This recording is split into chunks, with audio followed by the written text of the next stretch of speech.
Before you were old enough to ask why, you already knew which stores to keep your hands in your pockets in, which towns to pass through without stopping, which face to wear when a white adult looked your way. Nobody explained the system. It came in pieces, between sentences, while your mother combed your hair or your father knotted his tie. A set of instructions for a country that had already made up its mind about you. 15 warnings, carried through households scattered across every part of this country. All of it was real. None of it had a name. Section 1. Don't touch what you're not buying. Your mother said it before you were old enough to understand what it was protecting you from. Keep your hands in your pockets. Don't pick things up. Don't handle anything you're not about to pay for. She said it quietly, the way she said most of the important things, standing behind you while you buttoned your coat in the hallway before a trip downtown, her voice calm and certain, and leaving no room for follow-up questions. You were maybe 6 years old the first time. You didn't ask why, you just remembered. What the rule was protecting you from existed on 2 levels, and neither of them had anything to do with your honesty. The first was the formal policy of white-owned stores across the country during the years of legal segregation, a policy so consistent and so widely understood that it barely needed to be written down anywhere. Clothing stores, as a general rule, did not allow black customers to try on garments.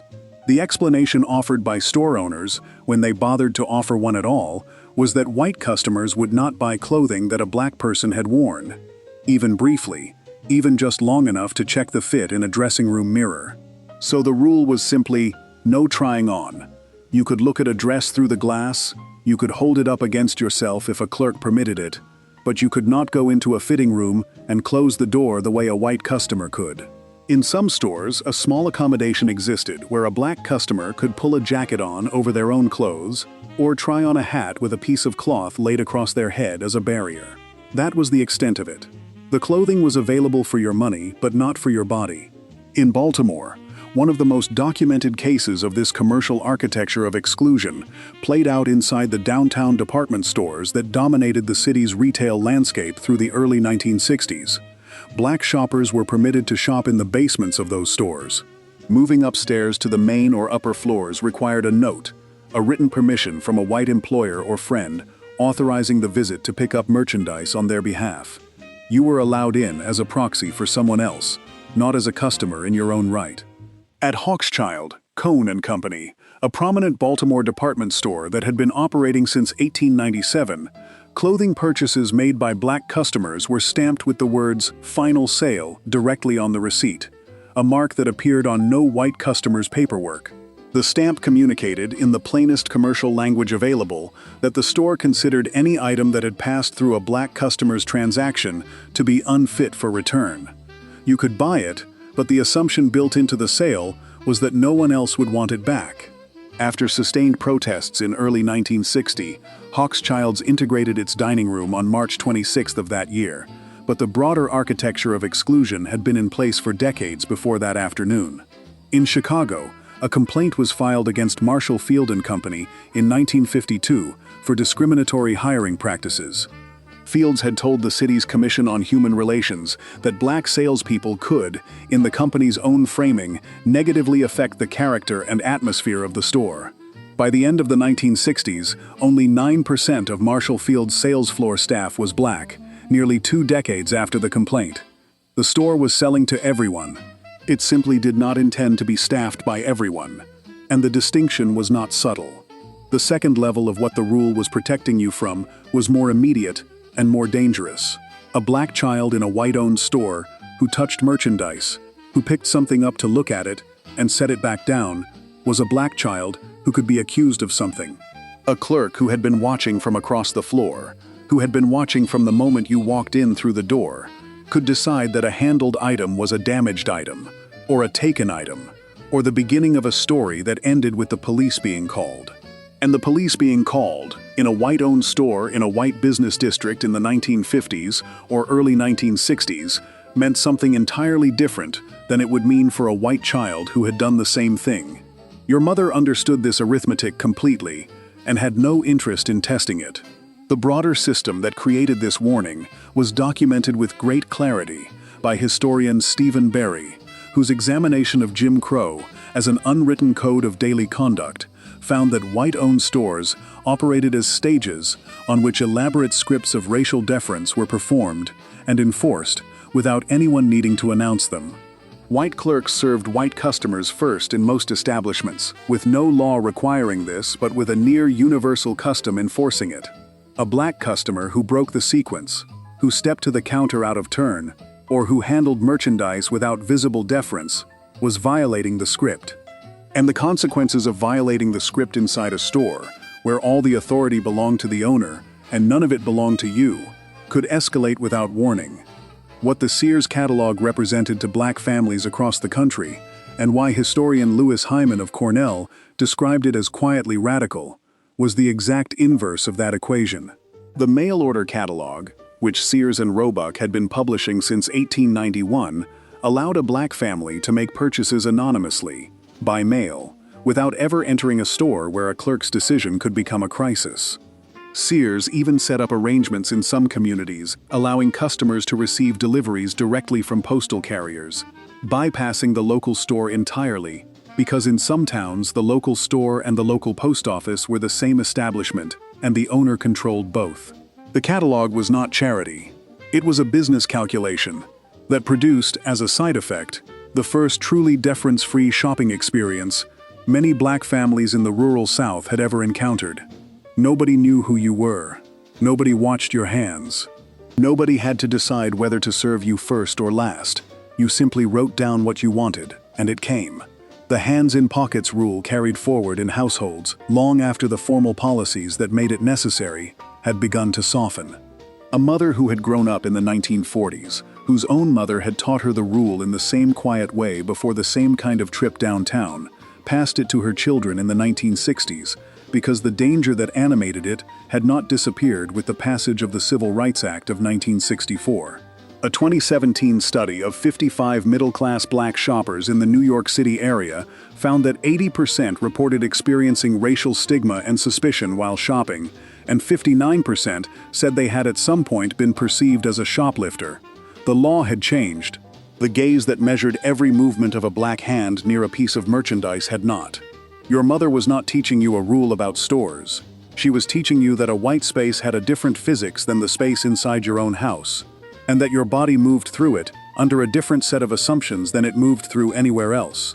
Keep your hands in your pockets was a compressed theory of how the world worked, delivered in 7 words, while you buttoned your coat in the hallway, before you were old enough to ask what it meant, and long before you had any reason to doubt it. That was simply how you went downtown. Your hands were the first thing they watched, and your mother knew it before you ever walked through the door. The next warning follows you somewhere closer to home, into a car, onto a road, into a stretch of the country where the wrong exit could cost your family everything. Section 2. Know which towns to leave before dark. Somewhere in the back seat of your father's car, on a highway cutting through the middle of some state that was not the South, and not what anyone would have called hostile country, you learned that the map your father used and the map everyone else used were not the same map. His had an invisible layer drawn over it, a second geography that never appeared in any road atlas, that told him which exits to take and which ones to keep going past, which towns to move through without slowing down, and where the edge of safety was in any direction he might choose to drive. He had not drawn this layer himself. It had been handed to him the same way it would eventually be handed to you, in pieces, through conversations he was probably not meant to fully understand as a child either, until the day he understood exactly what they meant. The warning your parents gave you about certain towns had no single name for most of the years when it mattered most. It traveled as a description, as a tone of voice when a town came up in conversation, as a paused silence before an answer that said as much as the answer itself. Don't stop there. Go through fast. Don't let it get late before you're past that stretch. The warning was never abstract. It attached itself to specific places, specific roads, specific county lines, and it was passed from adults who knew to children who were being made to know, because the cost of not knowing was not a hypothetical. What the warning was responding to had a name that most of the people who lived inside it never used: a sundown town. The term itself was drawn from the signs that some of these places posted at their borders. Signs directed at black travelers, and sometimes at other groups as well, stating without ambiguity that the town's invitation to exist there ended when the light did. Some towns relied only on signs. Others used something else entirely. In Minden, Nevada, and its neighboring community of Gardnerville, a siren did the job. A county ordinance passed in 1917 required Native Americans to be out of the town's limits by 6:30 in the evening. In 1921, Minden installed a siren timed to sound at 6, giving everyone subject to the ordinance 30 minutes to make it to the county line. That siren continued sounding twice daily for more than a century after the ordinance was passed, and was still going off as recently as 2023, long after the county repealed the underlying law in 1974, its daily wail outlasting the rule that built it by nearly 50 years. Most towns did not use sirens. Most towns used reputation, and reputation traveled through the black community across the country with remarkable speed and precision through the mid-20th century. James Loewen, a sociologist at the University of Vermont who began researching the phenomenon in 1999, had expected to document perhaps 10 sundown towns in Illinois and 50 across the entire country. He had no idea. By the time his research was complete for his 2005 book on the subject, he had found more than 500 in Illinois alone, which represented approximately 70% of all towns in that state. His national estimate reached 10,000 by 1970, which was the peak, spread across every region of the country, not concentrated in the South as most people assumed, but present in the Midwest, the West, the Northeast, in suburbs of major northern cities, in states that had never been part of the Confederacy and had no Jim Crow statutes on their books, and in places that considered themselves progressive and would have resisted the label with genuine indignation if someone had thought to apply it. The warning your parents gave you reflected this geography. It was not a Southern warning. It was an American one. A girl growing up in Harrisburg, Pennsylvania in the late 1960s, interviewed decades later, remembered her father telling her and her siblings that certain areas of the city and its surroundings were off limits, and that the West Shore across the river was not a place to be after dark under any circumstances. She remembered the specific parks by name, the specific neighborhoods, the blocks where she knew not to walk home from school. When asked what had happened to make her parents so certain about each one of those places, the answer was the same as it always was. She did not know the details, and her parents had not offered them, and she had understood without being told that the details were not information a child needed, only the conclusion. The conclusion was what kept you safe. The Reverend Roger Dixon, who graduated from William Penn High School in 1966, remembered the older men in the community giving the same warning before away football games in certain towns. Don't get caught up there after the game. You might get into trouble. They might try to arrest you. The game was fine. The time after the game, in the dark, in the wrong town, was not. Enforcement of sundown status was not always carried out by law enforcement. Loewen's research documented what scholars who have built on his work have confirmed in more precise terms. Sundown town ordinances functioned as a formal rule layered over an informal network, and the informal network was often more reliable in its operation than any police force. A formal ordinance gave legal cover to whatever followed.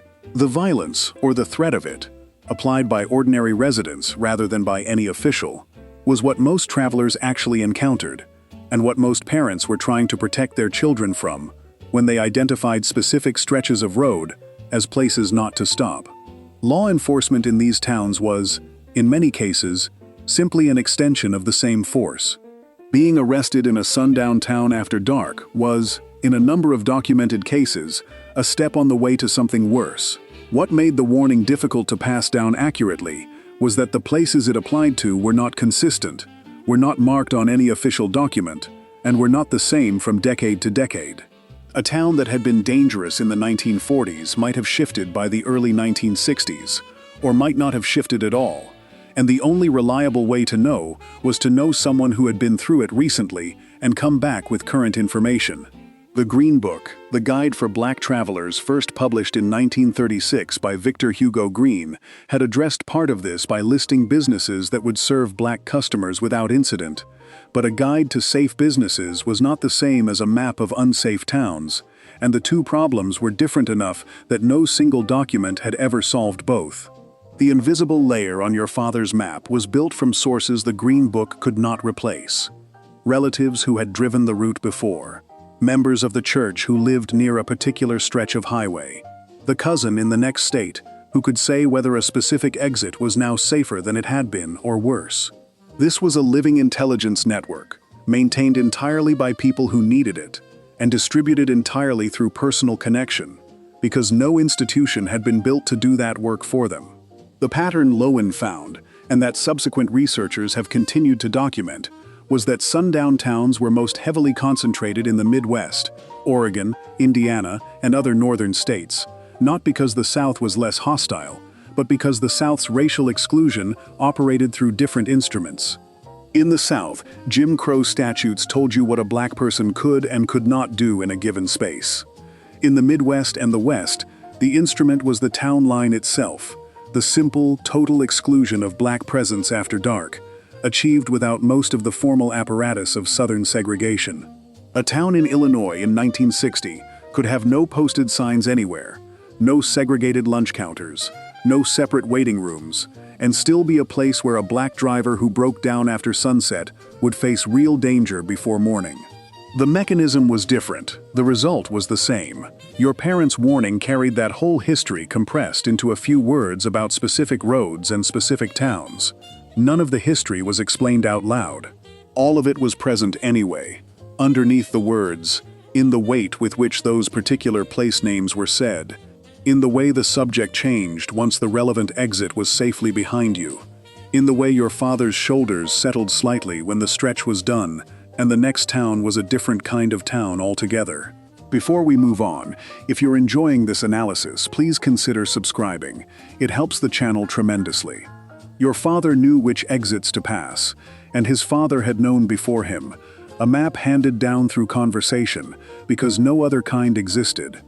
The next warning moves off the road entirely, and into a room, into a workplace, into the particular arithmetic a black child had to learn before they ever held their first job. Section 3. You have to be twice as good. Your father said it the first time, before you knew what a job was. You were sitting at the kitchen table, and he was explaining something about the world in the particular way parents explain things they wish they did not have to, carefully, without embellishment, in the kind of voice that means this is not a suggestion. You would have to be twice as good to get half as far. You would have to work harder than the person next to you, and produce more, and complain less, and smile more, and make yourself indispensable, and still accept, quietly, that the promotion would sometimes go to someone who had done none of those things, and that this was simply the arithmetic of the situation you were in, and that no amount of anger would change the arithmetic. The warning was not theoretical. Behind every version of it that passed between a parent and a child in a black household in the 1950s or 1960s sat a specific, documented, verifiable condition in the American labor market that had been present for most of the century and showed no sign of resolving itself. Since 1954, the earliest year for which the Bureau of Labor Statistics maintained consistent unemployment data broken down by race, black unemployment had run at roughly double the rate of white unemployment, year after year, across boom years and recessions alike, in industries that were growing and in industries that were shrinking. By the early 1950s, black male unemployment had risen to more than twice the white rate. The ratio held through the middle of the decade and into the 1960s. Historians and labor economists who have studied the pattern describe it as one of the most consistent and durable features of the post-war American labor market, a regularity so persistent that it held through decades of changing economic conditions, changing industries, and changing administrations, without ever meaningfully resolving in either direction for long. The phrase that economists and labor historians settled on to describe the mechanism was last hired, first fired. A black worker entering an industry during a period of labor shortage might find access to work that would have been closed in quieter times, when employers could afford to be more selective. The moment demand softened, they were the first to go, before the work itself was actually scarce, and they were the last to be called back. A 2010 study published in the journal Demography that examined the pattern across multiple decades found considerable evidence that black workers were consistently among the first to lose jobs as the economy weakened, and consistently among the last to gain access when the economy strengthened. The cycle was self-reinforcing. Last hired meant shorter tenure, which meant weaker arguments for retention when cuts came, which meant last hired again in the next cycle. Your father had watched this happen to people he knew, and the warning he gave you was built from that watching. The situation inside specific workplaces reinforced what the aggregate numbers described. A 1940 Women's Bureau survey found that more than 50% of employers reported having a formal company policy against hiring black women as clerical workers. The exclusion was not subtle or hidden. It was administrative, written into hiring policy, functioning in the open. Black workers who did gain access to white-collar positions often found themselves confined to specific functions, specific floors, specific roles that did not lead anywhere. A 1952 complaint against Marshall Field and Company in Chicago documented the same logic that shaped the department store's racial policies. The argument was that black employees would affect the atmosphere of the establishment, that the presence itself was the problem, regardless of competence or performance. The company's solution was to place black employees in positions where they would be least visible to the customers it was most interested in keeping. What your father's warning was transmitting was not simply a description of that labor market, it was a strategy for surviving inside it. If a white worker could get by doing adequate work, you would have to do excellent work for the same outcome. If a white worker could afford one visible mistake without lasting consequence, you could not afford even the perception of one. The standard you were held to was not the standard applied to the people around you, and understanding that gap was not optional. Mistaking the standard you faced for the standard everyone else faced could cost you the job. Mistaking your own worth for your market value could cost you the next one. The warning was meant to prevent both errors simultaneously, and to do it without making a child bitter enough to stop trying. This was the narrow passage the warning had to navigate. Telling a child the full weight of what they were up against risked breaking something, producing a hopelessness that would function just as well as failure without requiring anyone to discriminate. Telling a child too little risked sending them into situations without the preparation they needed, armed with a confidence built for a world that did not exist for them. Parents who got this right, and many of them did, found a way to pass the warning as a practical fact rather than a grievance. The house you were in was not level, and that was not your fault, and complaining about it was understandable, and it would not help. What would help was building, and building twice as solid as you needed, and expecting that to produce half the result it would produce for someone with less. That expectation was not submission, it was accurate intelligence about the terrain. W.E.B. Du Bois, writing in the early 20th century, described the condition of black Americans as a double consciousness, a sense of always measuring oneself through the eyes of a world that did not extend full recognition. The parents who gave this warning were not using Du Bois's terminology, and most of them were not citing philosophy when they spoke across a kitchen table to a child who was not yet old enough to understand the context. But the warning encoded exactly what Du Bois was describing, that a black professional in America had to maintain two simultaneous understandings of their own performance, their own honest assessment of their work, and the assessment they could expect from a system that applied a different standard. You had to be able to hold both at once, without letting either one collapse into the other. The material evidence that the warning was accurate continued to accumulate long after the laws changed. The Civil Rights Act of 1964 introduced federal prohibitions on employment discrimination, and the years following its passage saw real gains in relative pay for black workers, particularly in the South, where enforcement was concentrated. But the underlying ratio in unemployment did not budge.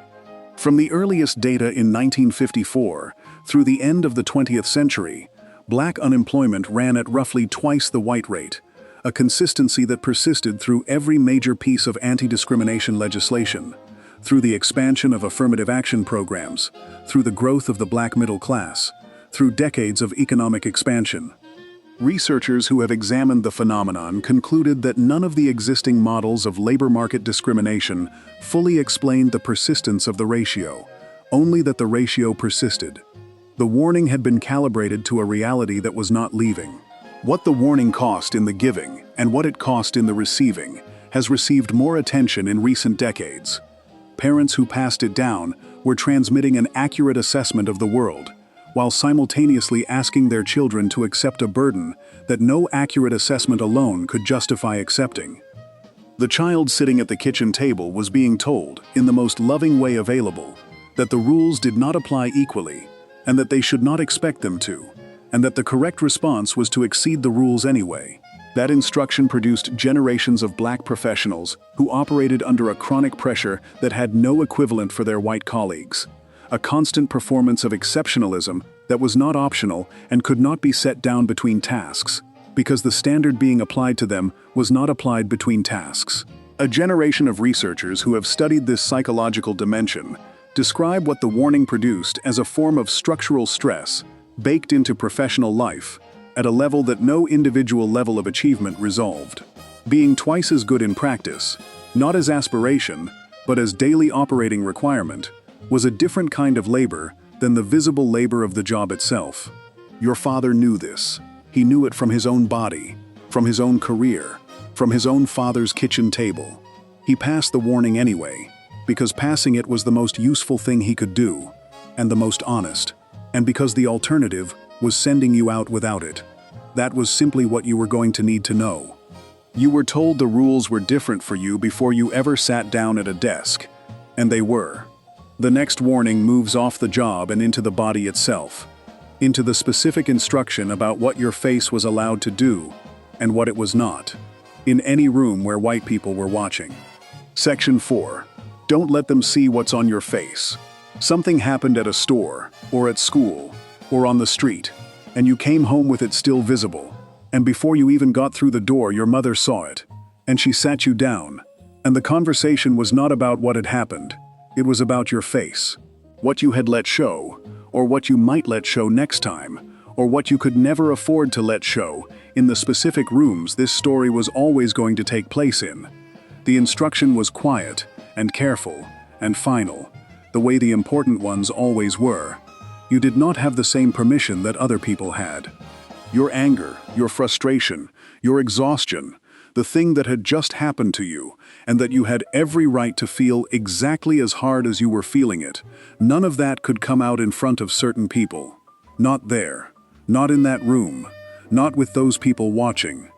The specific threat the warning was built to neutralize was this: a black person who showed anger, frustration, or strong emotion in a white space was not read the way a white person showing the same emotion was read.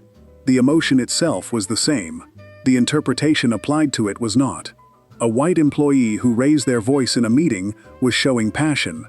A black employee who raised their voice in the same meeting was showing something that made the room uncomfortable in a different way, something that triggered a different set of associations, and those associations did not depend on the actual content of what was said or whether it was warranted. They depended on the face and the body, and the history that had been assigned to both before that employee ever walked through the door. Sociologist Adia Harvey Wingfield, whose 2010 study in the journal Social Problems examined 25 black professionals across multiple fields and industries, gave this phenomenon its most precise academic name. She concluded that the norms governing emotional expression in professional workplaces were not neutral standards applied equally to everyone, but racialized standards that applied differently depending on who was feeling the emotion and who was watching. She described what she found as racialized feeling rules, an unwritten but consistently enforced set of expectations about which emotions black workers were permitted to display at work and under what circumstances. Anger was the most closely policed. A black professional who expressed anger, even anger that was entirely justified by something that had just been done to them, risked being read as confirming a stereotype rather than as responding to a situation. The emotion itself became the event, displacing whatever had provoked it. What Wingfield documented in professional settings in 2010 was not a new condition. It was a formalized description of something black parents had been transmitting to their children for generations, as practical instruction rather than academic analysis. The warning your mother gave you about your face was the household version of the same knowledge, stripped of academic vocabulary, and delivered with the urgency that the stakes of daily survival required.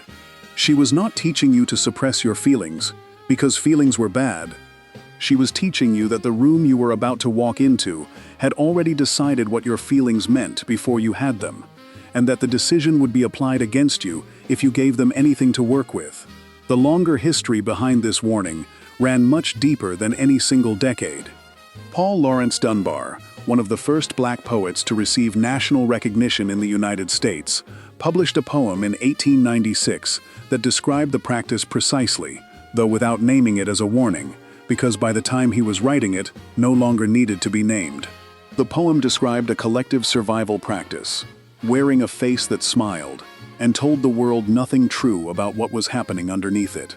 Dunbar understood this practice not as cowardice, but as calculation, a way of moving through a world that had no interest in the truth of a black person's interior life, and would use that truth as a weapon if it were offered. The poem described smiling to conceal what was actually happening, moving through rooms with a face that gave nothing away, because what it gave away would be used. The poem was published when Dunbar was in his mid-20s. He had been watching the practice his whole life. Historian Darlene Clark Hine, writing nearly a century later, identified the same pattern operating specifically among black women and gave it the name dissemblance, a term she introduced in a 1989 essay published in the journal Signs. What she described was the deliberate construction of a public persona that appeared open and accessible while protecting an entirely separate interior life from scrutiny. Hine's analysis focused particularly on the period of the Great Migration, when more than 6 million black Americans relocated from the rural South to northern and Midwestern cities between 1910 and 1970. But she traced the practice back much further and argued that it functioned as a survival mechanism across the entire era of legal subjugation. The undisclosed interior life, the face that showed the world only what it was safe to show, allowed a black woman to work, to build, to raise children, to sustain institutions, within a system that had designed itself to intrude on and exploit every resource she had, including her emotional responses to the intrusion itself. The specific danger that the warning was protecting against in the 1950s and 1960s was not always the same danger, but the logic held in every version. In a white-owned workplace, visible anger could cost you the job, and the job was not easily replaced. In a white-owned store, visible frustration could escalate an already tense situation into something that ended with police involvement, and police involvement was never a neutral event. On a street, in a neighborhood that did not fully welcome you, any expression of feeling that could be read as aggression or defiance gave the person watching it permission to treat it as a threat. The permission was the problem. A white person walking in the same street with the same expression on their face was not providing anyone with that permission. The expression meant something different because the face wearing it was different, and the history assigned to that face was different, and your mother knew all of that and had organized the warning accordingly. What the warning asked of you was something that had no equivalent in the experience of most of the white people around you. It asked you to maintain, as a continuous background function of daily life, an awareness of how your face was reading in the room, and to manage that reading in real time, without letting the management itself become visible, because visible management was its own kind of information. You had to monitor and control and perform composure without the performance showing, in moments when you had just been treated in a way that warranted the opposite of composure, and you had to do this while simultaneously doing whatever you were actually there to do: the job, the errand, the conversation, the test. The white person next to you doing the same task was doing only that task. You were doing two. This additional labor had no name in most households where it was transmitted. It was simply part of what your face had to do in certain rooms, and the rooms were clearly understood without being listed out loud, because the rooms changed and the requirement did not. The list was less useful than the principle, and the principle was, they are watching your face, and what they see there will be used to confirm what they already believe, and the only protection is not giving them the confirmation. That was not a lesson about race. That was a lesson about physics, about how certain rooms worked and what happened to people who forgot how they worked while they were standing inside them.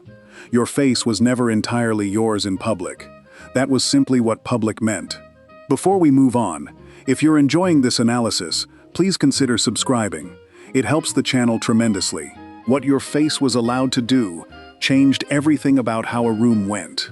The next warning worked the same way, but in a different direction, covering not what you showed, but what you wore, the specific instruction about clothing and appearance in white spaces, and what the wrong choice could cost you before you opened your mouth. Section 5. Dress better than the occasion requires. Saturday morning, and you are going somewhere ordinary. A store, a government office, somewhere with a transaction at the center of it that should not require anything particular from your wardrobe. And your mother is reviewing what you are wearing with an expression that tells you to go change. Not because what you have on is dirty or torn or inappropriate by any reasonable measure, but because reasonable measures have never been the measure that applied to you in certain rooms, and your mother has organized her entire approach to clothing around that fact, and she expects you to as well. What you put on your body before you left the house was not a personal choice, in the way that a white child's clothing was a personal choice. It was a statement made to every room you entered before you opened your mouth, and the statement had to be managed accordingly.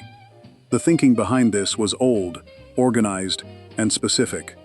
Historian Evelyn Brooks Higginbotham, then a professor at Harvard and the first black scholar tenured in that university's history department, gave it its most precise modern name in her 1993 book, Righteous Discontent, a study of the women's movement in the Black Baptist Church between 1880 and 1920. Higginbotham called it the politics of respectability, and what she identified was a collective strategy adopted by Black Baptist women in the late 19th and early 20th centuries, a deliberate effort to present themselves publicly in ways that contradicted the images of Black Americans that white popular culture had constructed and that the legal system had been organized around. The strategy was not passive. It was not submission. It was a calculated use of appearance and conduct as a counter-argument, made in the only forum available to people who could not yet make the same argument in a courtroom or a voting booth. If you dressed in a way that was careful, precise, and visibly deliberate, you were presenting evidence against the assumption before anyone had a chance to state it. That thinking did not stay inside the church or inside the formal organizational structures Higginbotham was studying. It moved into households and became household instruction, compressed from a political strategy into a parental directive about getting dressed in the morning. The specific word choices varied by family, but the content was consistent. Dress above the level of what the day required, because what the day required of you was different from what it required of the white person going to the same place. A white man could walk into a bank in a wrinkled shirt and be taken seriously. You could not afford that experiment, and the cost of running it was real. The connection between clothing and the specific danger of being read as threatening or suspicious was not theoretical in the years when most of these warnings were being passed down. Clothing was part of the calculus of who got followed in a store, who got stopped on a street, who got served, and who got asked to leave. The Greensboro Four, the 4 students from North Carolina Agricultural and Technical College who sat down at the Woolworth's lunch counter in Greensboro on February 1, 1960, understood this precisely. The sit-in was meticulously planned, and clothing was part of the plan.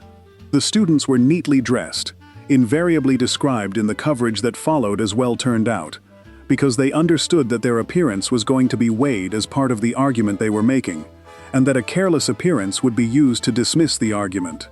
They were not dressing to comply with white expectations. They were using white expectations as a rhetorical instrument, and it required that the clothing be correct. By the second day, 29 more students had joined them at the counter. They were also neatly dressed. In the months that followed, as the sit-in movement spread to more than 55 cities across 13 states, the dress code traveled with it, recognized by organizers as an essential element of the strategy. The parental instruction about clothing that was circulating in black households during the same years was making the same calculation in a less dramatic register. What you wore to the county records office, what you wore to the employer's waiting room, What you wore when you drove through a town that had been identified as one to move through carefully. All of it was understood as communication that would be received before you spoke, and that would shape what happened next. A white family going to the same county records office could wear whatever was comfortable and unremarkable. You were wearing an argument, and the argument needed to be airtight, because a clothing choice that gave someone a reason, or even an excuse, to read you as less than serious could produce consequences that had nothing to do with clothing. The history of this instruction ran long enough that by the time it was being given in the 1950s and 1960s, it had already been in circulation for 2 or 3 generations, depending on the family. Frederick Douglass wrote in the middle of the 19th century about the way his own appearance in public was understood as a political act, whether he intended it that way or not, that to dress with care and precision was to challenge an assumption being made about him at the door of every room he entered. Booker T. Washington, building the Tuskegee Institute in Alabama from 1881 forward, made cleanliness and personal presentation a formal part of the curriculum, not because he believed external appearance was the substance of dignity, but because he understood the precise tax that a slipshod appearance would levy on a black person trying to operate in a white-controlled economic environment. The instruction your mother was giving you on a Saturday morning in 1962 had those roots, even if she did not reach back to Tuskegee to explain them. What the instruction also carried, and what rarely got said out loud in the households where it was transmitted, was an injustice that the instruction itself did not resolve and could not resolve. The white family down the street dressed for comfort because comfort was permitted to them. You dressed for an argument you had not started and should not have had to make. Every careful piece of clothing was a concession to a standard that had been designed to exclude you and that remained in operation regardless of how precisely you met it. Meeting it carefully did not guarantee a different outcome. It reduced the probability of a specific, immediate bad one, and that was the honest limit of what it could do. There is a particular kind of discipline in this instruction that people who did not receive it tend to underestimate. It is one thing to dress well because you want to. It is another to dress well as an ongoing strategic requirement in environments where the alternative carries a cost that has nothing to do with fashion. The second kind of dressing is more tiring than the first, not because the clothing is more difficult to put on, but because the awareness behind it never fully rests. Your mother, getting you dressed on a Saturday morning, was not thinking about fashion. She was performing an act of protection, using the only materials she had available, which were the clothes in your closet, and the knowledge, accumulated across a life of navigating those rooms herself, of exactly what each material choice would communicate once you were inside them. There was one more layer to this, and it came up less often in the households where the instruction was given, because it was harder to explain to a child without producing a kind of despair that the instruction was also trying to prevent. The layer was this: dressing carefully worked, up to a point, in a very specific way, but it was not a reliable protection in the situations where it was most needed.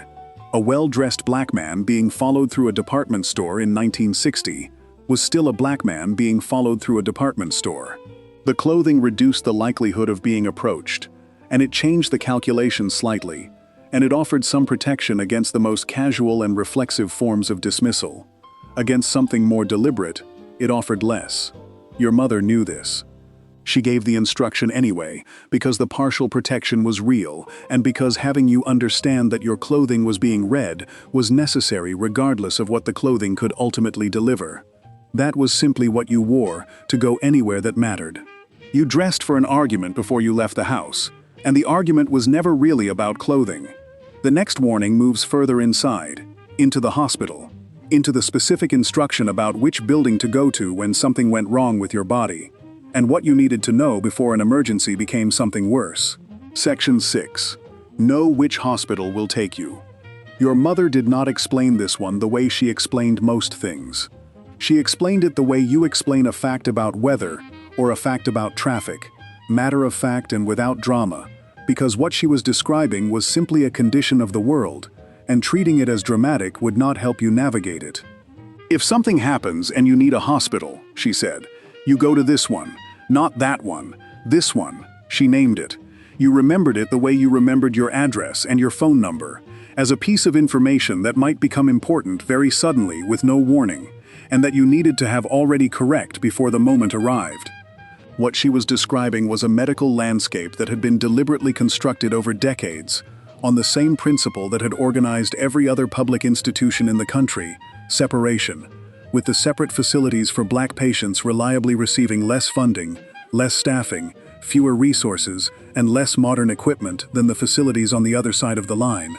The separate and equal promise made on behalf of the Plessy versus Ferguson doctrine of 1896 had been applied to hospitals with the same faithfulness it had been applied everywhere else, which is to say, it had been applied as separation and discarded as equality. By the early 1960s, what existed in most American cities was a two-tier medical system, in which the tier available to Black patients was routinely older, more crowded, more poorly equipped, and in many cases simply unavailable when capacity ran out, leaving a Black patient in a medical emergency without a destination that was required to accept them. The legal structure permitting this had been built into the hospital's founding documents and reinforced by federal policy. The Hospital Survey and Construction Act of 1946, known as the Hill-Burton Act, provided federal matching funds for the construction of new hospital facilities across the country, and it did so with an explicit carve-out that permitted states to operate separate facilities for different races, provided the facilities were of equal quality. The equal quality provision was honored almost nowhere. In North Carolina alone, by the early 1960s, only 9 hospitals served Black patients, all of them underfunded and most of them overcrowded, in a state where white patients had access to a far larger network of better-equipped facilities. The two-tier system was not informal. It was written into the law that built the buildings. In Greensboro, North Carolina in 1962, a dentist named George Simpkins Jr., who was also the president of the local NAC chapter, tried to admit one of his patients to Moses H. Cone Memorial Hospital. The patient needed care. The Black serving facilities in the city had no space. Moses H. Cone Memorial Hospital, which had received $2.8 million in federal Hill-Burton funds, turned the patient away. Simpkins filed suit, along with physician Alvin Blount and a group of other Black physicians and their patients, arguing that a hospital built substantially with federal money could not operate under a segregation policy without violating the equal protection guarantees of the 5th and 14th Amendments. The district court sided with the hospitals. The case went to the 4th Circuit Court of Appeals, which reversed the ruling in November 1963 in a 3-2 split decision, finding that the hospital's receipt of federal construction funding made them subject to constitutional anti-discrimination requirements. The Supreme Court declined to hear an appeal, leaving the 4th Circuit ruling intact. Simpkins versus Moses H. Cone Memorial Hospital became the first case in which a federal court applied the Equal Protection Clause of the 14th Amendment to prohibit discrimination by a private entity, and it laid essential groundwork for the Civil Rights Act of 1964 the following year. Even after Simpkins, the legal machinery moved faster than the practical reality on the ground. A ruling that segregated hospitals violated the Constitution did not immediately mean that a Black patient, arriving at the emergency room of a previously white-only facility, would be admitted without incident or treated with full equivalence of care. The warning your parents gave you about which hospital to go to did not dissolve because a court had issued a ruling. It persisted because the conditions the ruling was responding to persisted, unevenly and stubbornly, across years rather than months. The practical turning point came not from the courts but from money. When Medicare went into effect on July 1, 1966, it introduced a financial lever that the Simpkins ruling, the Civil Rights Act, and every preceding legal mechanism had lacked. Hospitals that wanted to receive Medicare reimbursements, which represented an enormous new revenue stream for facilities serving elderly patients, were required to certify compliance with Title VI of the Civil Rights Act, which prohibited racial discrimination in any program receiving federal funding. The Department of Health, Education, and Welfare dispatched hundreds of federal employees and enlisted civil rights volunteers across the country to conduct compliance inspections in the months between Medicare's passage in 1965 and its implementation date in 1966. Social Security Commissioner Robert Ball coordinated the effort. Teams walked through hospital wards to verify that patient assignments were genuinely integrated, that waiting rooms were no longer divided, that black physicians had staff privileges. By July 1, 1966, over 90% of the nation's acute hospital beds had been certified as compliant. Within a matter of months, what the courts had spent decades working toward and only partially achieved had been accomplished through a reimbursement requirement. The financial pressure did what the moral argument alone had not. Brenda Armstrong, who grew up in Rocky Mount, North Carolina, the daughter of a physician, remembered watching black patients wait longer in emergency rooms and be addressed in ways that white patients were not. Her mother was turned away from the white hospital in their community while pregnant, and her brother, who was eventually born, suffered a stroke that Armstrong said could have been prevented if her mother had received timely care. That story was not unusual. It was the story that lived underneath your mother's instruction about which hospital to go to, the family-level evidence that the system was not organized around your safety, and that knowing the geography of it in advance was not paranoia, but minimum preparation. Black funeral homes in some communities had come to function as informal emergency medical transport during the decades when ambulances operated by white-owned services refused to carry black patients, or when the nearest hospital prepared to accept them was miles further than the nearest one. A hearse that could carry a body could carry an injured person, and in communities where no other vehicle would make the run to the right hospital, funeral home operators made the run. It was not a role anyone had designed for them. It was a role the system created by leaving a gap that nothing else filled. The warning about which hospital to use carried inside it that entire accumulated knowledge, decades of families and communities learning, through necessity and through loss, which facilities would provide care and which would not, which emergency rooms had black physicians on staff who could not be turned away from their own patients, which waiting rooms sorted by race, which admissions desks had a different set of responses depending on who was standing at them. None of this information was published anywhere. It moved through the community, the way the sundown town geography moved through it, person to person, family to family, adjusted for what was current, and what had changed, and what was still true, from the last time someone had needed to know. The speed with which hospital integration followed the Medicare leverage in 1966 demonstrated how much of the prior arrangement had been a choice, rather than an inevitability. More than 1,000 hospitals dropped their segregation practices in the months between Medicare's passage and implementation, quietly and without fanfare, because the financial incentive to do so had arrived, and the financial incentive to maintain segregation had not previously been matched by any comparable penalty. What the Simpkins case and the Civil Rights Act had stated as a legal principle, Medicare enforced as an accounting matter, and the accounting matter moved the institutions in a way the principle alone had not. The years before July 1966 were years in which the warning your mother gave you was a practical necessity. The years after were years in which it faded more slowly than the law suggested it should, because the habit of exclusion is not dissolved by a compliance form, and the community knowledge of which facilities were genuinely safe took time to update. You held on to the hospital name she gave you longer than you probably needed to. That seemed like the right call. Before we move on, if you're enjoying this analysis, please consider subscribing. It helps the channel tremendously. The hospital you went to was chosen before anything went wrong, because waiting until something went wrong was already too late. The next warning comes out of a different kind of emergency, one that unfolded slowly over years, in classrooms, in report cards, in the specific instruction your parents gave you about how to move through an educational system that had been built for someone else. Section 7. Never sign something you haven't read. Your grandmother kept papers in a shoebox.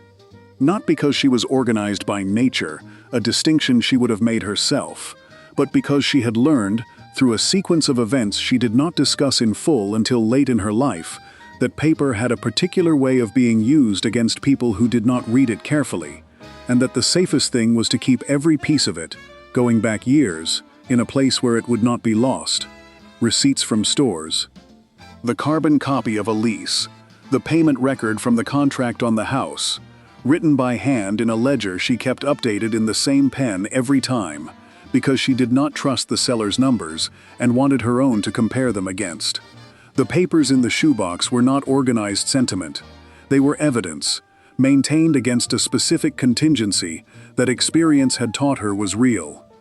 The warning that moved through black households about money and paper and documents was not a single instruction, but a cluster of them, all organized around the same core knowledge: that a system of legal instruments had been deliberately constructed to extract wealth from black families, and that the extraction worked most efficiently when the family being extracted from did not read what they were signing. The documents themselves were not illegal. The contracts were valid. The receipts were real.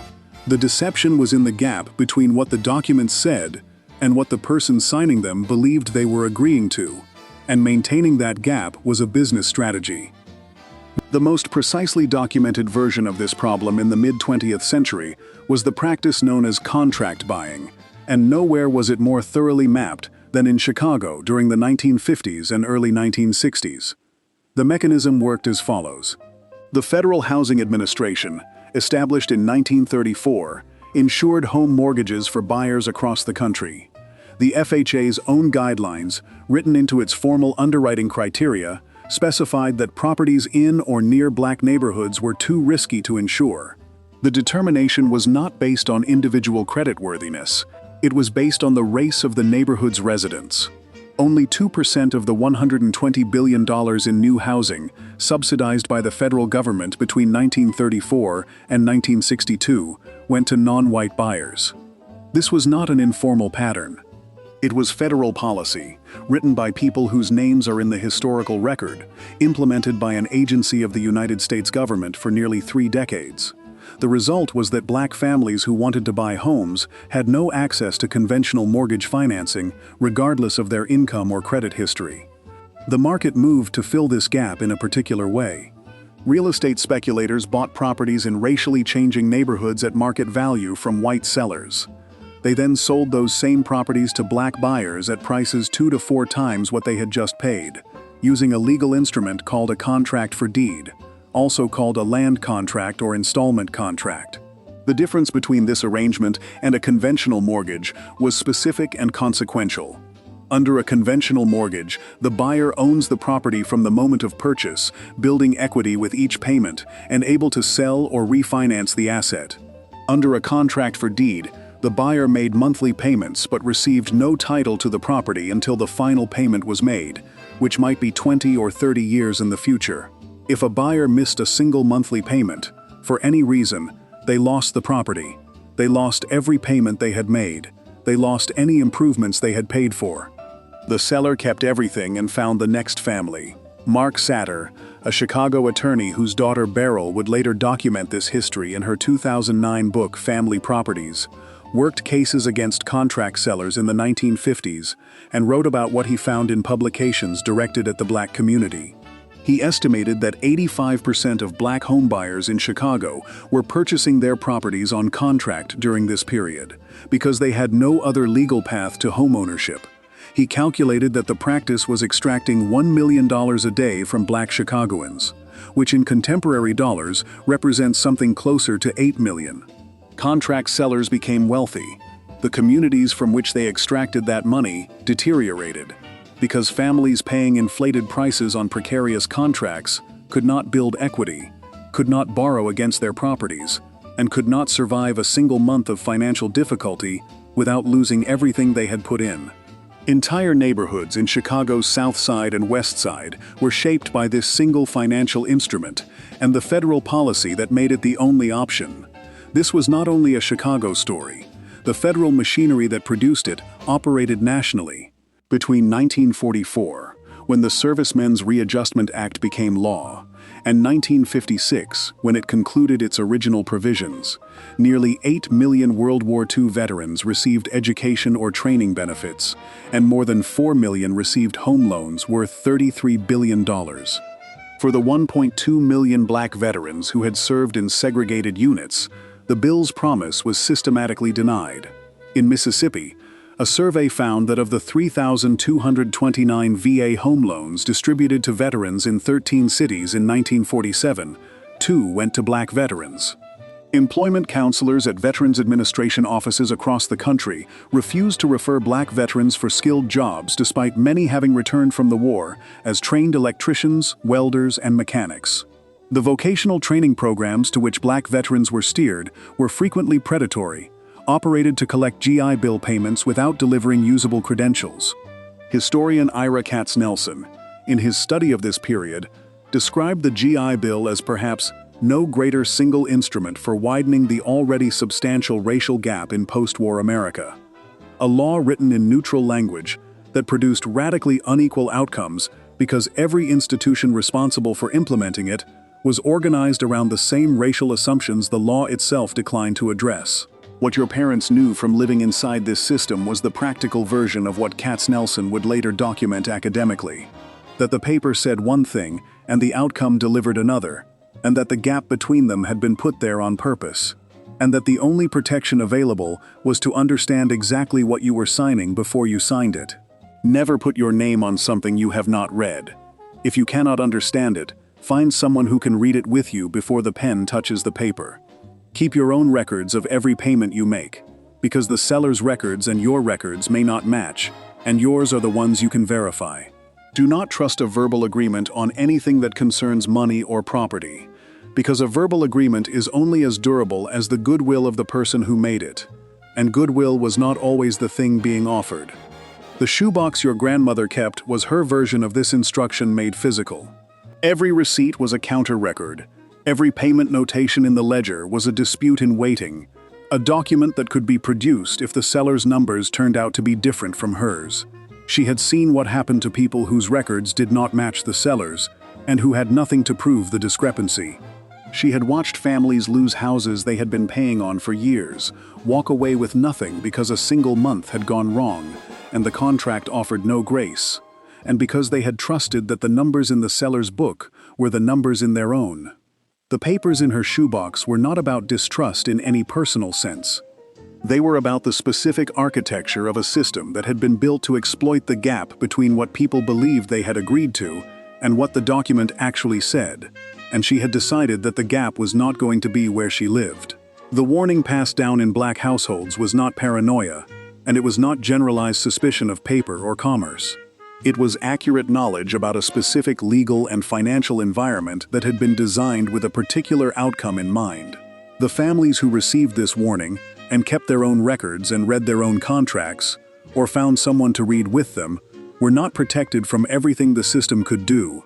They were protected from the specific, common, and well-documented practice of being handed a document that said something other than what they had been told it said, and losing everything because they signed it anyway.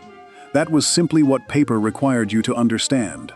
Every document your grandmother kept was a record against a system that counted on you not keeping one. The next warning moves away from paper entirely and into sound, into the specific instruction your parents gave about what certain voices meant and how to read the room when a conversation was about to change into something else. Section 8.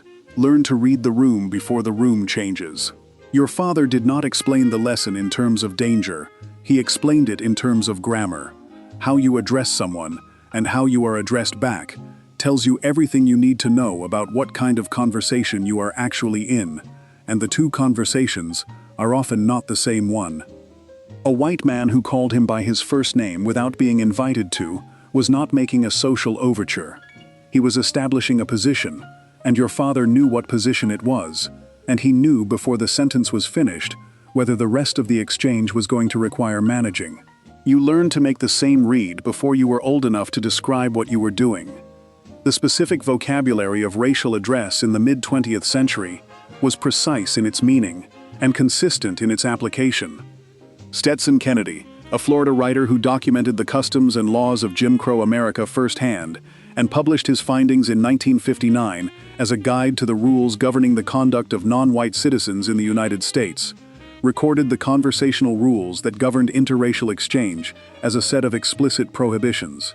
A black person in the presence of a white person was never to assert or even suggest that the white person was incorrect, never to imply dishonorable intent, never to lay claim to superior knowledge or intelligence, even when the knowledge was clearly superior and everyone in the room knew it. Never to laugh at a white person, even at something genuinely laughable. Never to comment on the appearance of a white woman, under any circumstances and for any reason. Kennedy did not invent these rules. He documented rules that already existed and had been enforced with violence for decades. The rules were not posted anywhere. They were simply known by the people who had to follow them and by the people whose comfort the following of them was designed to protect. The address rules were equally specific. Black men of any age were addressed as boy, uncle, or simply by their first name, regardless of their standing, their profession, or their age. The courtesy titles that white adults received as a matter of routine, Mr., Mrs., Ma'am, Sir, were not extended to black adults in most public exchanges in the South and in many elsewhere. A black man who had practiced medicine for 40 years was called by his first name by a white teenager.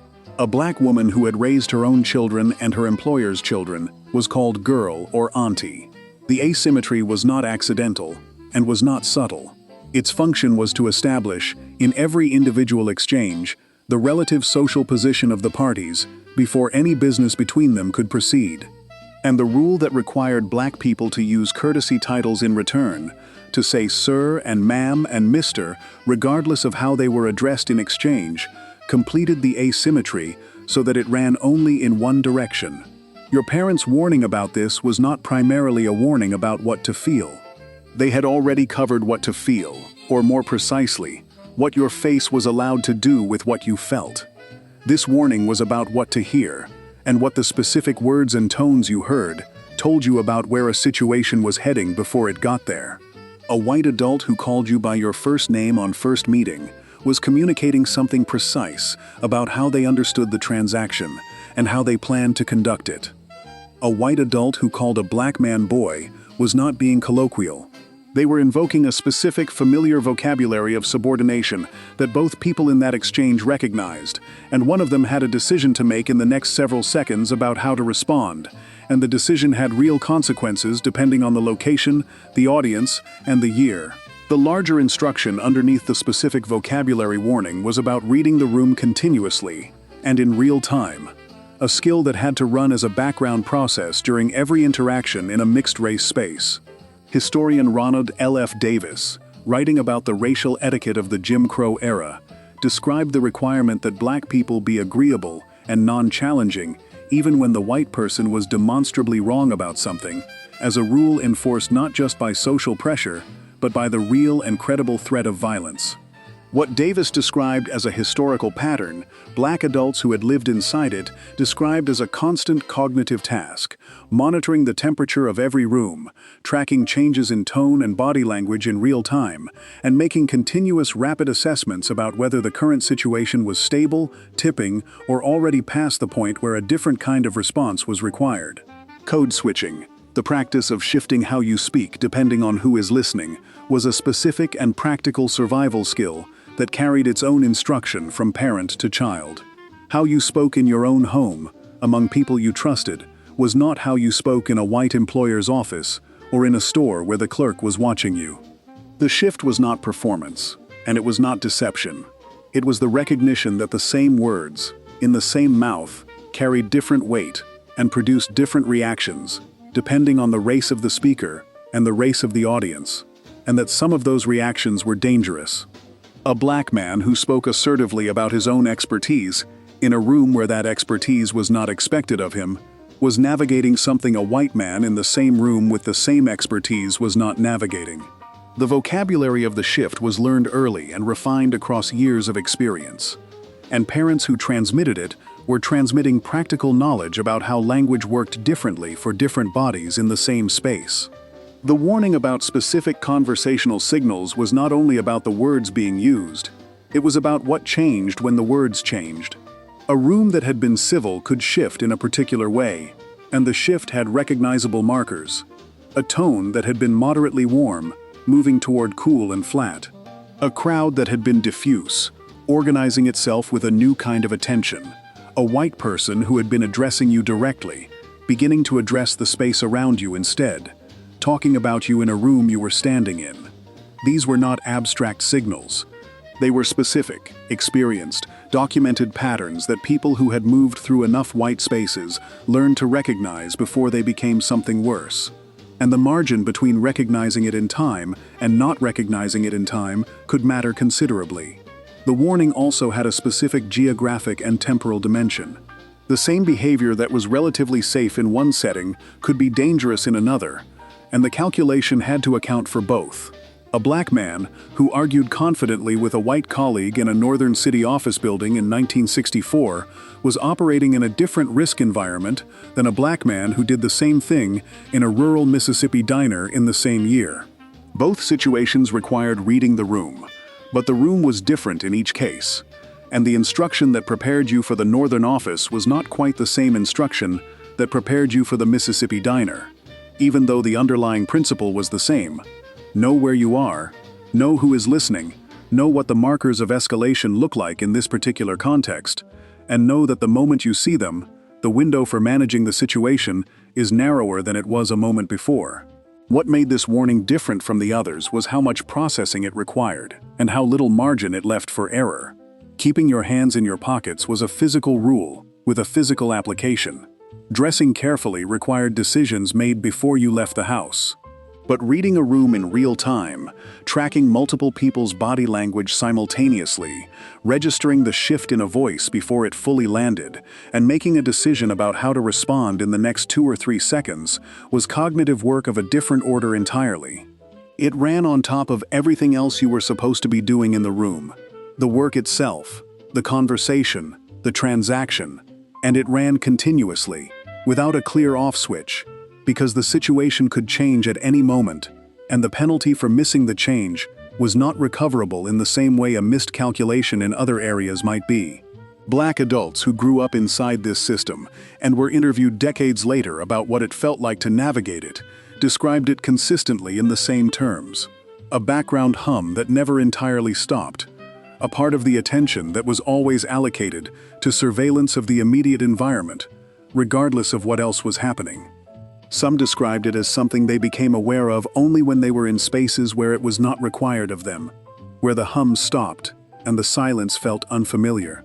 The warning your parents gave you was not the cause of the hum. The hum was caused by a system that had made accurate social reading a survival requirement. The warning was just the acknowledgement that the hum existed, that it was real, and that learning to use it was not optional. That was simply what walking into certain rooms required you to bring with you. Before we move on, if you're enjoying this analysis, please consider subscribing. It helps the channel tremendously. Reading the room was never a skill you could put down, because the room was never entirely safe. The next warning moves closer still, into a conversation that did not happen once but kept happening, in different forms across a whole childhood, about what the law said it would do for you and what it actually did. Section 9. The law says one thing and does another. Your mother explained it without quite explaining it, the way she explained most things that were too large for a direct sentence. She said it in parts, over time, in the middle of other conversations, until you had assembled enough of the pieces to understand what she was actually telling you. She was not telling you that the law was bad. She was telling you that the law was a document, and that what happened when the law met a white police officer, or a white judge, or a white jury, was a different and separate thing from what the document said, and that confusing the document for the outcome would cost you in ways that the document would not prevent or correct. The gap between the promise of the law and its application to black life in the mid-20th century was not a small discrepancy that careful navigation might avoid. It was the central operating fact of an entire system, documented at every level, from the language of statutes that were formally neutral and functionally discriminatory, to the specific personnel of courts whose composition guaranteed specific outcomes. Jury service provides the clearest case study because the math behind it was available for anyone to calculate. African Americans had been systematically excluded from jury service in most southern jurisdictions since the collapse of Reconstruction in the 1870s, a practice that remained functionally in place for the better part of a century, despite being formally illegal under both the Civil Rights Act of 1875 and the 14th and 15th Amendments.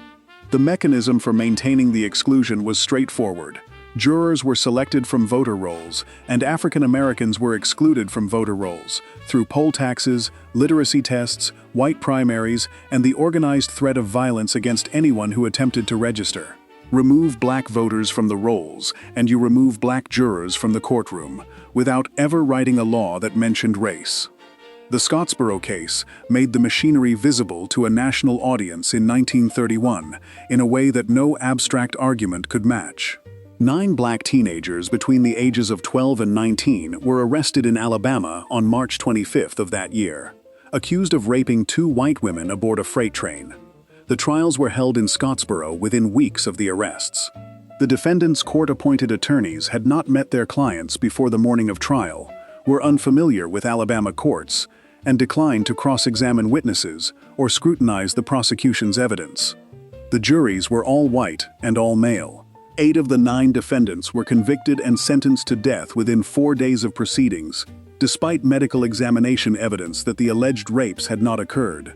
The jury in the 9th case deadlocked only because some jurors wanted the death penalty for a 13-year-old, rather than the life sentence the prosecution was asking for. One of the accusers later recanted her testimony entirely, told the truth, and the jury in the retrial that followed convicted the defendant again anyway. The judge in that retrial set aside the verdict, called it unconscionable, and granted a new trial. He lost his re-election bid the following year. The defendants collectively spent more than 100 years in prison. The United States Supreme Court overturned the convictions twice, once in 1932, on the grounds that the defendants had been denied adequate legal counsel, and again, in 1935, on the grounds that the systematic exclusion of black people from Alabama jury pools denied the defendants a fair trial in violation of the 14th Amendment.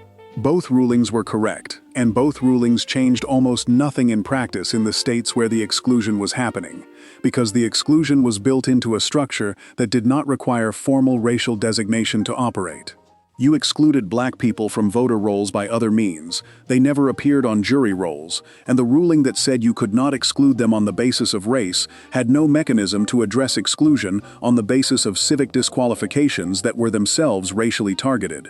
The Scottsboro case was widely known in black households across the country by the time the decade turned into the 1940s, and it was known not primarily as a legal story but as a survival story, as proof of what the legal system would do when it was given the opportunity, and as a reason for the instruction your parents were already giving you about what the law could and could not be counted on to deliver. The Emmett Till case in 1955 reinforced the lesson in terms that required no explanation. Roy Bryant and J.W. Milam, who had abducted, tortured, and killed a 14-year-old boy, were charged with murder in Mississippi and tried before an all-white jury. The jury deliberated for 67 minutes before returning a verdict of not guilty.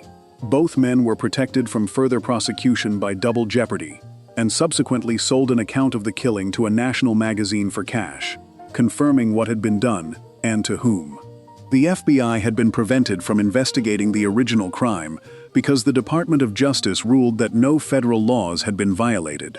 The machinery that had failed the Scottsboro defendants in 1931 failed Emmett Till in 1955, and would fail in the same configuration for the same structural reasons in multiple documented cases in the years immediately following. An all-white jury in Montgomery, Alabama, acquitted 2 men affiliated with the Ku Klux Klan in May 1957 for bombings that the men had already confessed to, and courtroom spectators cheered when the verdict was read. What your mother was teaching you was not cynicism. It was a specific kind of operational knowledge about the difference between what an institution said about itself and what it actually did, measured by outcomes rather than stated principles. The law said that black citizens were entitled to the same protection as white citizens. What actually happened when a black citizen was harmed by a white citizen, in most jurisdictions, most of the time, was that no protection arrived. What actually happened when a black citizen was accused of harming a white citizen, in most jurisdictions, most of the time, was that the speed and certainty of conviction made the principle of innocence until proven guilty a formality rather than a protection. Richard Wright, who grew up in Mississippi and wrote about the ethics of living Jim Crow in both fiction and autobiography, described the landscape of his childhood as one in which the legal system functioned as a mechanism of racial control rather than as a source of protection.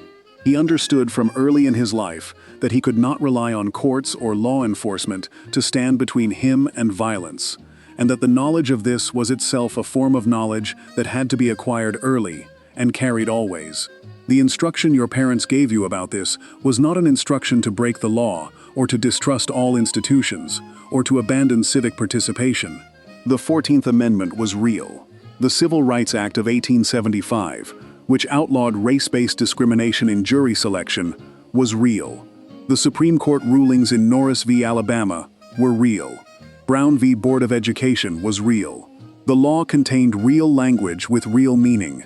The instruction was about the gap between that language and the lived experience of people who tried to invoke it in jurisdictions and before officials who were actively organized against their rights. Know what the law says. Know also who is applying it. In what room, before what jury, under what sheriff, in what county, in what year. The distance between those two pieces of information was where people got hurt, and knowing the distance was not pessimism, it was preparation. The specific practical instruction that flowed from this was, do not count on the law to protect you, in situations where the law has never protected people who look like you. Act accordingly. Keep your own records, know your rights precisely, have a witness when possible. Understand that a complaint filed against a white person by a black person in a jurisdiction with an all-white police force, an all-white prosecutor's office, and an all-white jury pool was a document that would travel through a system not designed to take it seriously. That knowledge was not the end of the civic relationship with the law. It was the beginning of a realistic one. You could know what the law said, and still understand that the law's application depended on people and institutions that had their own separate relationship to your rights, and that the relationship had been made visible over and over again, in ways that left no reasonable grounds for assuming it would be different the next time, simply because it should be. The warning did not make your mother a pessimist about the future. She understood that the law was changing, that the Civil Rights Act of 1964 was different in kind from what had come before it, that Medicare's Title VI enforcement in 1966 had accomplished in months what decades of litigation had not. She knew that change was real, and that the document and the outcome were getting closer to each other. But she also knew that closer was not the same as equal, and that a child who had not yet learned to tell the difference between what the law promised and what the system delivered was not prepared for the specific rooms they were about to walk into. That was simply what citizenship required you to understand. What the law said and what happened were two different pieces of information, and your parents taught you to hold both. The next warning moves out of institutions entirely into something quieter and more personal, the specific instruction about your own neighborhood, your own block, and who you were permitted to become in the eyes of the people watching you grow up. Section 10. You are never just yourself out there before you left the house. For anything that mattered, your mother said a version of the same thing without quite saying it directly. She adjusted your collar. She checked your shoes. She looked at you the way she looked at something she was about to send into a situation she could not follow you into, and what she was actually doing, behind all of that practical checking, was reminding you that the person walking out that door was not only you. You carried the family. You carried the block. You carried something larger than yourself through every room you entered, where you were the only one who looked like you, and the weight of that carrying was not metaphorical. It had specific practical consequences that she had seen play out enough times to know exactly what she was warning you about.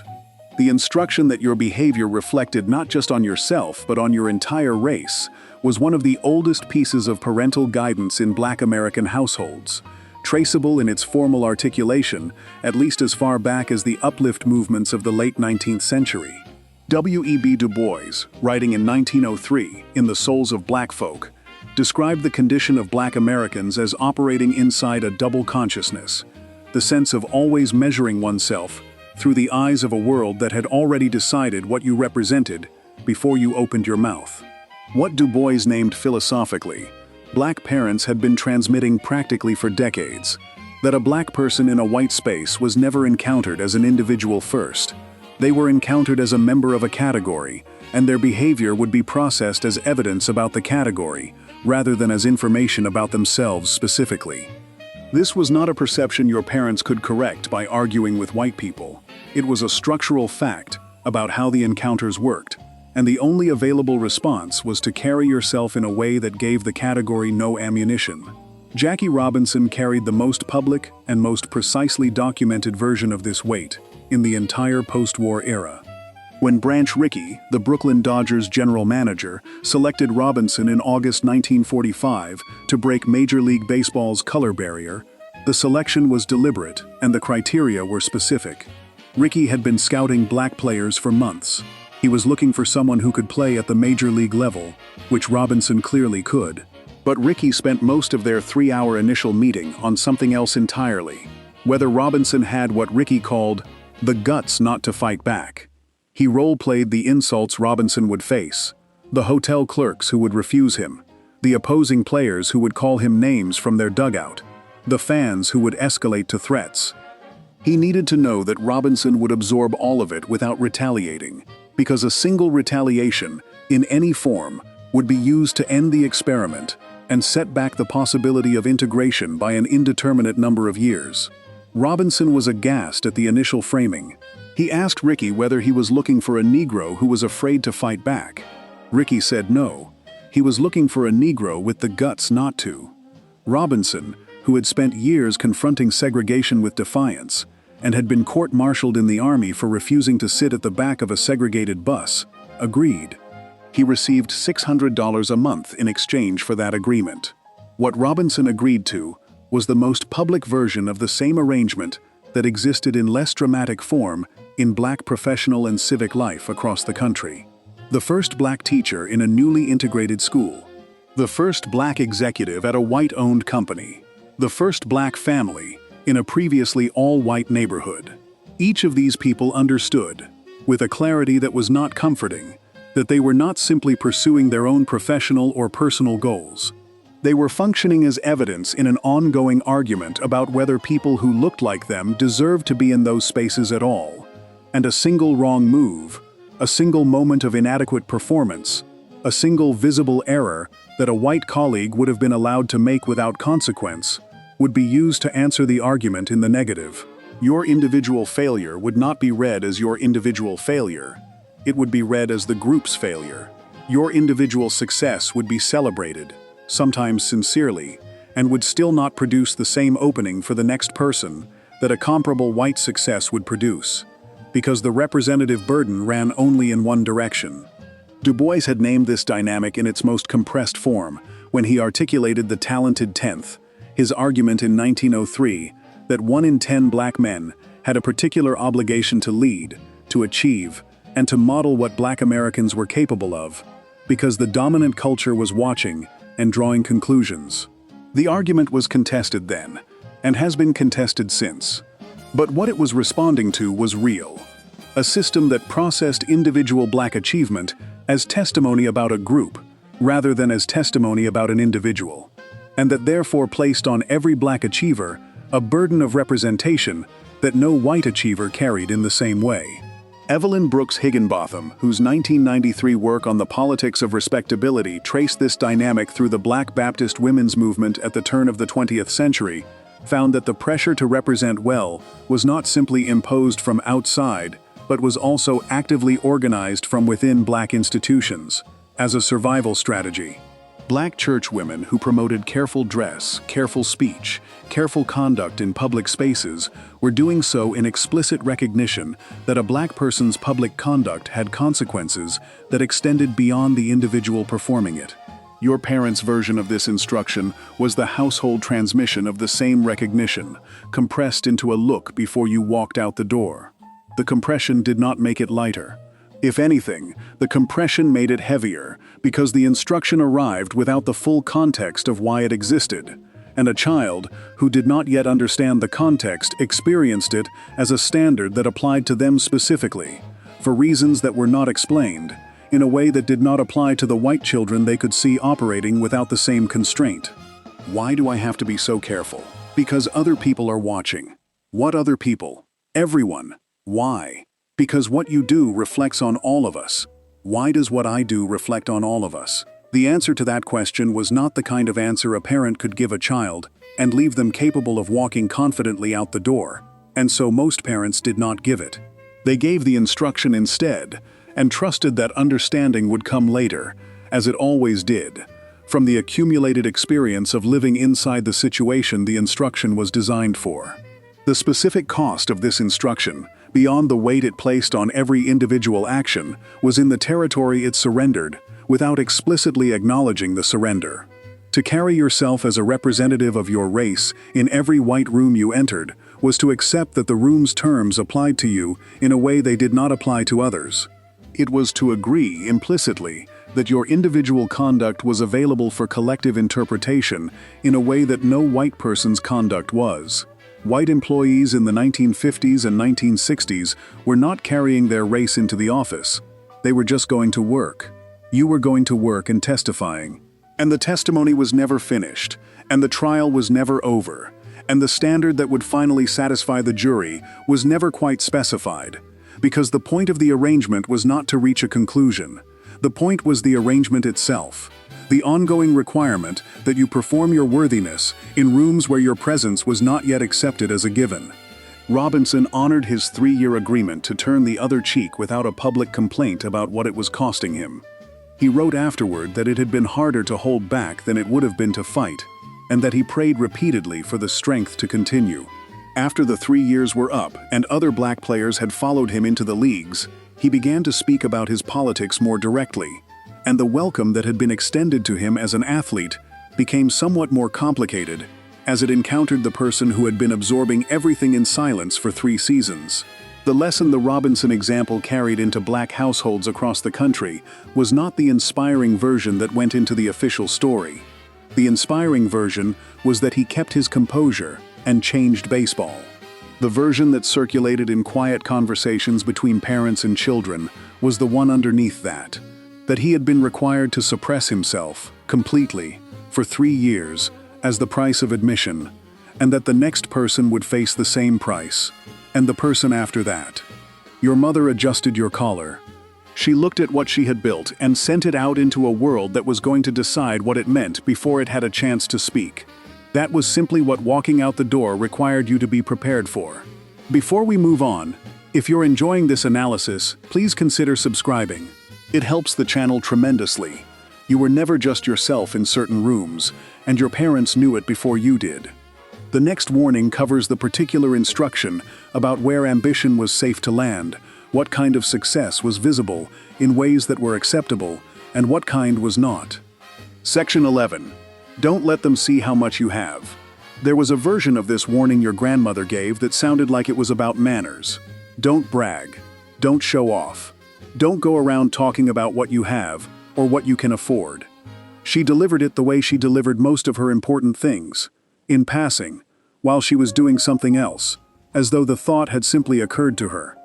It was only later, when you were old enough to understand what sat underneath it, that the instruction revealed itself for what it actually was. Not a lesson about humility, but a survival calculation built from the specific and documented experience of what happened to black communities when their prosperity became too visible to white neighbors who had decided they should not be prosperous. The most thoroughly documented case study in what that warning was built from happened in Tulsa, Oklahoma, over 2 days in the late spring of 1921. The Greenwood district of Tulsa had, by that point, become one of the wealthiest black communities in the country. O.W. Gurley, a former principal and general store owner who had come to Tulsa at the turn of the century and bought 40 acres of land that he would sell only to black settlers, had built the commercial and residential foundation of a neighborhood that supported grocery stores, beauty salons, law offices, dentists, hotels, a junior high school, and a hospital.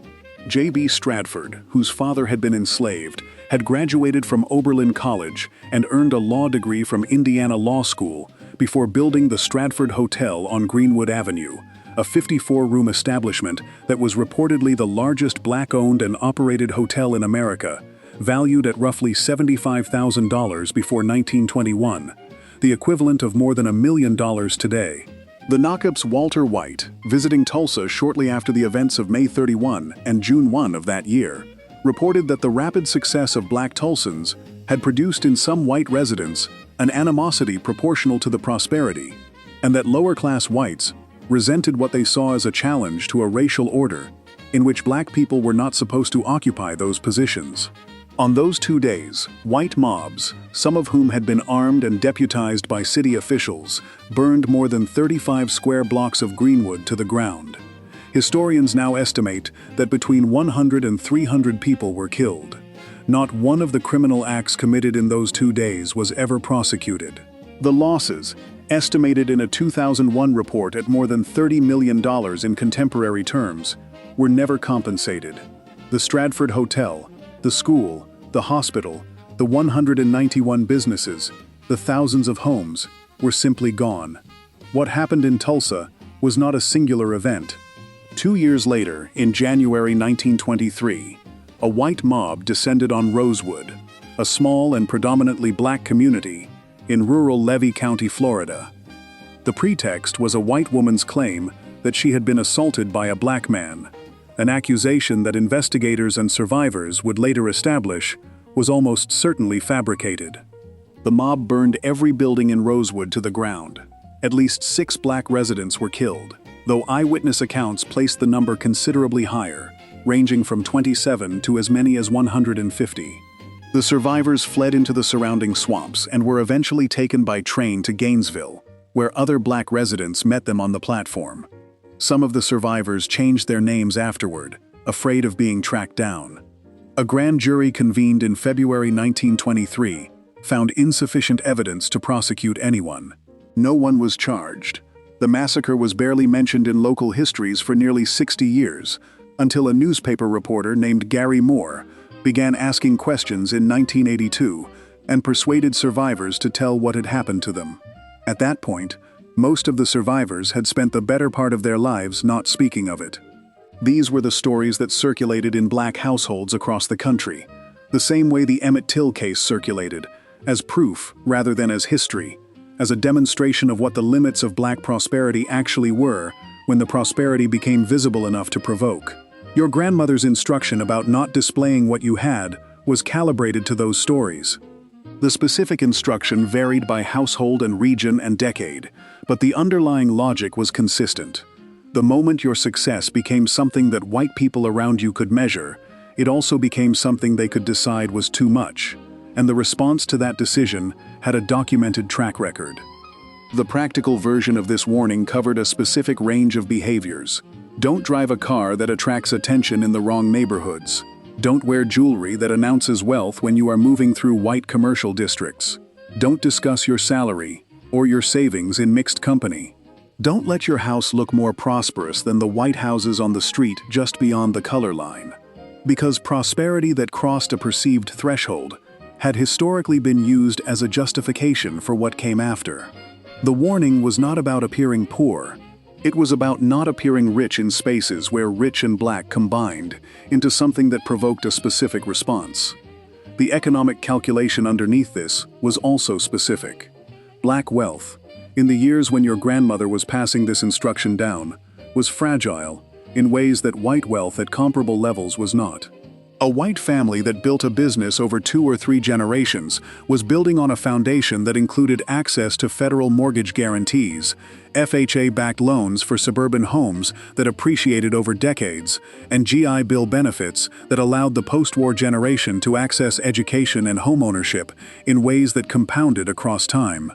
A black family building the same business was doing so without most of those foundations, which meant that whatever they built was built more slowly and on ground that could not absorb the same shocks. The insurance claims filed by Greenwood businesses after 1921 were denied. The property seized during mass incarceration or through predatory legal instruments was rarely recovered. Wealth that took decades to build could be taken in an evening, and the legal system that was supposed to stand between the taking and the loss had established, with great consistency, that it would not. This was the environment in which the warning circulated. It was not pessimism. It was a realistic accounting of a risk that existed and that had materialized enough times, in enough documented cases, in enough communities, across enough decades, that any rational person living inside it and trying to protect their family, had good reason to account for it. The accounting did not mean not building. The Greenwood District had been built. It had been extraordinary. The warning did not counsel against ambition or achievement. It counseled against a particular kind of visibility that had a particular kind of history. What the instruction also carried, at its edges, was something harder to articulate directly, something that only became fully clear in retrospect when the people who had received it were old enough to understand what it had been protecting. The instruction asked them to accept a tax on their own success that no white family paid, to moderate the expression of achievement as a safety measure, to be grateful for what they had built, while understanding that the expressing of that gratitude in certain registers was itself a risk. This was not the same as the instruction to be twice as good, which was about the standard required to achieve. This was about what happened after the achievement, the ongoing management of success in an environment that had not decided whether black success was something it was prepared to tolerate at scale. Your grandmother put her jewelry in a shoebox too, alongside the papers and the receipts and the payment records. She wore it on Sundays, inside her own church, among people whose company she had chosen. On other days it stayed in the box. She did not explain why, because the explanation was the entire history of the country she was living in, and some of that history she had watched happen herself, and the rest of it she had inherited the same way she inherited her furniture, as a thing that was simply there, a condition of the life she was living, requiring no explanation because it had always been there and had never needed one. That was simply what having something required you to understand. Your grandmother kept her jewelry in a box on days that weren't Sunday.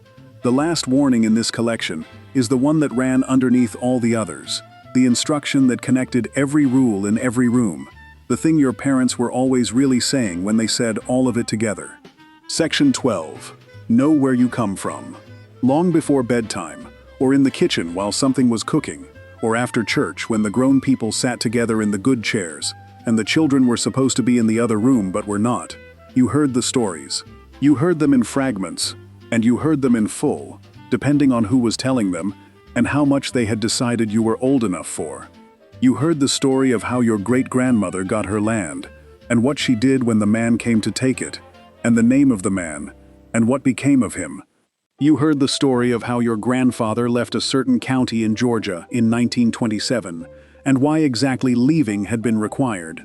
You heard who had been lost, and when, and in what circumstance. None of this was presented as history, in the sense of something that belonged to the past. It was presented as information, current and relevant, the same way information about the road conditions was relevant before a long drive. The instruction embedded in this telling was not always stated as an instruction. It was more like an atmosphere, a way of being in a room with your family that carried meaning without labeling itself. But when it was stated directly, it came out in a form that had been in circulation for at least 2 generations by the time it reached you. Know where you come from. Know what your people did to get here.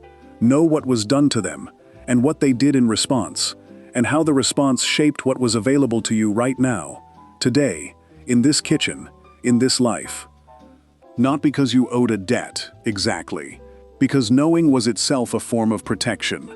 Carter G. Woodson, the son of formerly enslaved parents, born in Buckingham County, Virginia, in 1875, had articulated the intellectual version of this instruction in the language of scholarship. Woodson had put himself through school working coal mines in West Virginia, taught in the Philippines, earned graduate degrees at the University of Chicago, and become in 1912 the second African American to receive a doctorate in history from Harvard, after W.E.B. Du Bois. He then spent the rest of his life doing something that the academic establishment in which he had earned those credentials was entirely unprepared to help him with: building the institutional infrastructure for the study of Black history in America. In 1915, he founded the Association for the Study of Negro Life and History. In January 1916, he began publishing the Journal of Negro History. In February 1926, he launched what he called Negro History Week, choosing the second week of that month to align it with the established community traditions of celebrating the birthdays of Frederick Douglass and Abraham Lincoln. He chose the second week because he was building on something that already existed, not inventing a new occasion from nothing. What Woodson was responding to was a specific and documented condition of the American educational system in the first decades of the 20th century. Textbooks at every level either omitted Black Americans from the American story entirely, or reduced their presence to the story of slavery alone, as though the enslaved were historical passengers rather than historical actors, as though their contributions to the building of the country and their responses to the conditions they were forced to live in were not facts worth transmitting. Woodson saw African American contributions being, in his own description, overlooked, ignored, and even suppressed by the writers of history textbooks and the teachers who used them. The consequence of this suppression was not simply ignorance. It was something more corrosive, a generation of Black children educated in a system that implicitly told them their people had no history worth knowing, and that the measure of a person's worth was European achievement, against which Black Americans had produced nothing comparable. Woodson argued in his 1933 work on the miseducation of Black Americans that the educational process which inspired the oppressor simultaneously depressed and crushed the intellectual life of the people it left out of the story. The Black church, the Black press, and the kitchen table were the institutions that carried what the school building did not, and they carried it with a specificity and a density that no classroom could have matched anyway, because what passed between generations in those settings was not the abstracted story of a category, but the particular story of a family, a neighborhood, a church congregation, a community that had made specific decisions under specific pressures and produced the specific human beings now sitting in the specific room listening. A grandparent who described to a grandchild what it had been like to pick cotton at 6 years old was not delivering a history lesson. She was delivering testimony. The grandchild who received it received something that could not be received from a book, the understanding that the history was not something that had happened to other people, somewhere else, in a period now safely concluded. It had happened to the woman sitting across the table, and the distance between that woman and this child was measured in years, not eras, and the world the woman was describing was not fully gone. The Project Muse oral history research on Black family life during the Jim Crow era, which drew on memoirs and oral accounts from African Americans born and raised in rural Mississippi in the 1930s, 1940s, and 1950s, documented this transmission with great specificity. Researchers found that much of the storytelling about the Black experience during those decades came from grandparents, who treated the passing of these stories as an obligation. Many of the stories were about slavery, told by people who had been born enslaved, and by people who were transmitting what the generation before them had told. The stories were, in the researchers' finding, filled with accounts of the harshness and brutality of enslavement. They were not sanitized. They were not presented with the soft edges that a school curriculum might have applied to make the subject manageable for young people. They were told in their full weight because the grandparents who told them understood that the full weight was the information. A child who knew the softened version was not the same child, and did not have the same resources, as a child who knew the real one. What the instruction to know where you came from was actually delivering, underneath the specific stories, and the specific names, and the specific dates, was a framework for understanding the present. Every warning in this collection, every piece of practical guidance that Black parents gave their children about stores and roads and rooms and hospitals and documents and faces and laws, was a response to conditions that had a history, and a child who knew the history understood the warnings differently than a child who did not. The warning about not touching merchandise in a white store made one kind of sense if you knew nothing about why such a warning was necessary. It made a different, and richer, and more actionable sense if you knew that your grandmother had grown up in a town where the stores had signs at the front, and that the signs had said specific things, and that the signs were enforced with violence. The knowledge of where the warning came from made the warning itself easier to carry, because it explained the warning without diminishing it, and it connected the child receiving it to a chain of people who had carried the same warning and survived it and passed it forward. This was what Claudette Colvin described when she was asked, decades later, why she had refused to give up her seat on a Montgomery bus on March 2, 1955, 9 months before Rosa Parks did the same thing. Colvin was 15 years old at the time, a student at Booker T. Washington High School in Montgomery. She said she could not move from that seat because history had her glued to it. She described it as feeling Sojourner Truth's hands pushing down on one shoulder and Harriet Tubman's hands pushing down on the other. She was a 15-year-old girl in 1955 Alabama who had been given, through her church and her school and her family, a specific relationship to the history of black women who had resisted before her. And that relationship was not inspirational in the abstract way the word inspiration suggests. It was physical, it had weight, and it had direction, and it held her in her seat. What your parents gave you when they told you where you came from was not a burden, though it felt like one sometimes. It was a ballast, something that kept you level when the other pressures tried to tip you. The room that wanted you to believe you had no history was trying to make you light enough to push around. The stories your family told were the counterweight to that, delivered in the specific gravity of real names and real years and real places and real consequences, by people who had been there, or by people who had inherited the testimony from people who had been there, and passed it to you across a kitchen table, in the good chairs, on an ordinary afternoon, as though it were simply information you needed for the road. It was. Before we move on, if you're enjoying this analysis, please consider subscribing. It helps the channel tremendously. The stories your family carried were the weight that kept the other warnings from being just rules. The next warning is the one that circled back to everything your parents said and did not quite say. The instruction that ran under every other instruction, about what you were allowed to want and how far you were allowed to want it. Section 13. Watch who you love. Your mother did not explain this one the way she explained the others. The others came with reasons attached, practical reasoning you could follow even as a child. Even before you fully understood the world, the reasoning was built for. This one arrived differently. It arrived in the silences around certain conversations, in the way a particular subject would enter a room and then leave it quickly, in the way a warning could be delivered without a single word being spoken about its actual content. You were old enough to understand what was being communicated, before you were old enough to understand why it needed to be communicated at all. But the weight of it was unmistakable. Who you were permitted to love, in the eyes of the law and the society surrounding that law, was not a question the country had decided in your favor. In 1958, when Richard and Mildred Loving drove to Washington, D.C. to be married because their home state of Virginia would not allow it, they were doing something that required leaving their state in the same way that moving between countries requires crossing a border. Virginia's Racial Integrity Act of 1924 defined interracial marriage as a felony punishable by 1 to 5 years in a state penitentiary. Richard was white. Mildred was a woman of Black and Native American descent. When they returned to their home in Central Point, Virginia, 5 weeks after their wedding, local police woke them at 2 in the morning, arrested them in their bed, and charged them with a crime.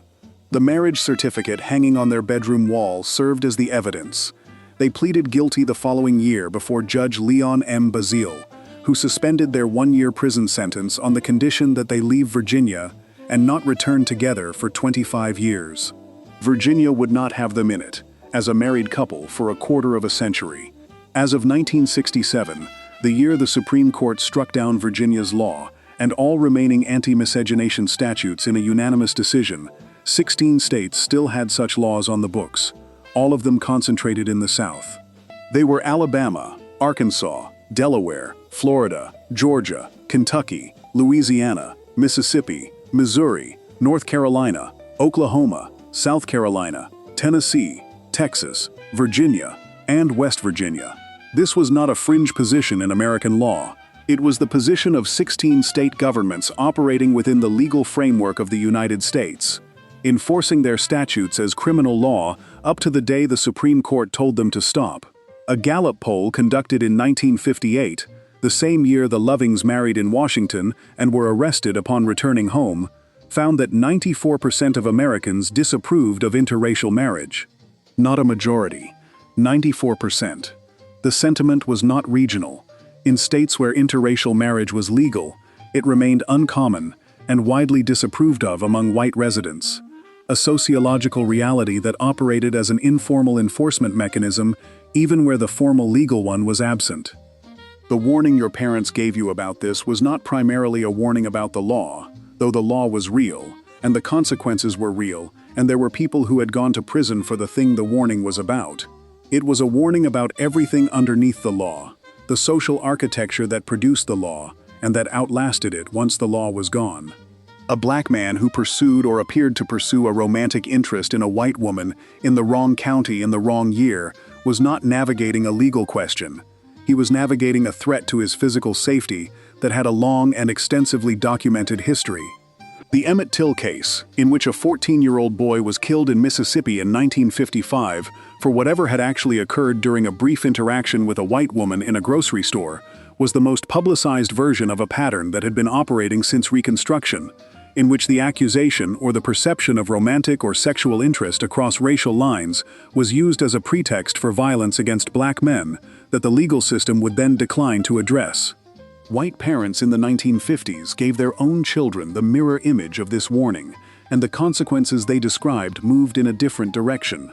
An academic researcher studying interracial relationships in 1954, publishing his findings in the American Sociological Review, documented the range of responses white families organized against children who crossed what the era called the color line. White women who became romantically involved with black men were in some documented cases brought before judges on the basis of their parents' testimony, institutionalized in psychiatric facilities, and held until they agreed to end the relationship. A white woman in Ohio in 1950 who became involved with a black attorney had her parents hire a lawyer to have her judged legally insane, then hired detectives to track her down after she escaped. The machinery available to white families to prevent interracial relationships ran through the legal system, the medical establishment, and the police, in ways that the machinery available to black families explicitly did not. What black parents had was the warning. What white parents had was the apparatus. The warning had to account for asymmetries that made it significantly more complicated than a simple instruction not to do a thing. The law, where it existed, punished both parties technically, but the social and physical consequences fell very differently, depending on which side of the color line the person stood. A black man perceived as having crossed that line risked violence and death. A white woman perceived as having crossed it risked institutionalization and family rejection, which were serious consequences of a categorically different kind. A black woman involved with a white man navigated a different set of hazards than a black man involved with a white woman, because the historical framing of the threat ran primarily in one direction, and the violence that enforced it had been organized around that framing. Parents who delivered this warning had to calibrate it to the specific person receiving it, to what they were and where they were, and what the specific year's specific geography was likely to do, with whatever it found out about them. What made the warning unusual, even among the warnings in this collection, was how completely it named something that had no equivalent in white family life. A white child in 1958 did not receive a warning about who they were legally permitted to love, because the law had been written to extend full legal protection to white romantic life in every direction. A white child did not need to learn that their desire itself could be a criminal act, that the person they loved could be arrested in bed alongside them, that their own government had decided the most intimate possible human decision was subject to racial regulation. No white parent in 1958 sat a child down and explained that the state had placed a hard legal boundary around the range of people available to them as partners, that crossing that boundary was a felony, and that returning home afterward could be met by police at 2 in the morning. That was exclusively a conversation that happened in black households, about a condition that existed exclusively for black people, enforced by laws that had been on the books in some states since the colonial era, since Virginia in 1691, 3 centuries before Loving. The Supreme Court ruled in Loving v. Virginia on June 12, 1967. Chief Justice Earl Warren, writing for a unanimous court, found that the freedom to marry, or not marry, a person of another race resided with the individual and could not be infringed by the state. The decision was 9-0.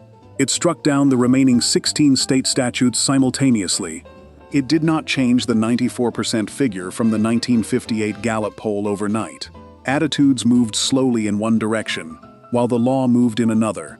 Some state judges in Alabama, continued enforcing the state's anti-miscegenation statute until a federal court order intervened in 1970. Alabama did not remove the language from its state constitution until the year 2000, 33 years after the Supreme Court had declared it unenforceable, and even then, 40% of Alabama voters voted to keep it. The warning your parents gave you about who you loved was not about hatred of any group of people.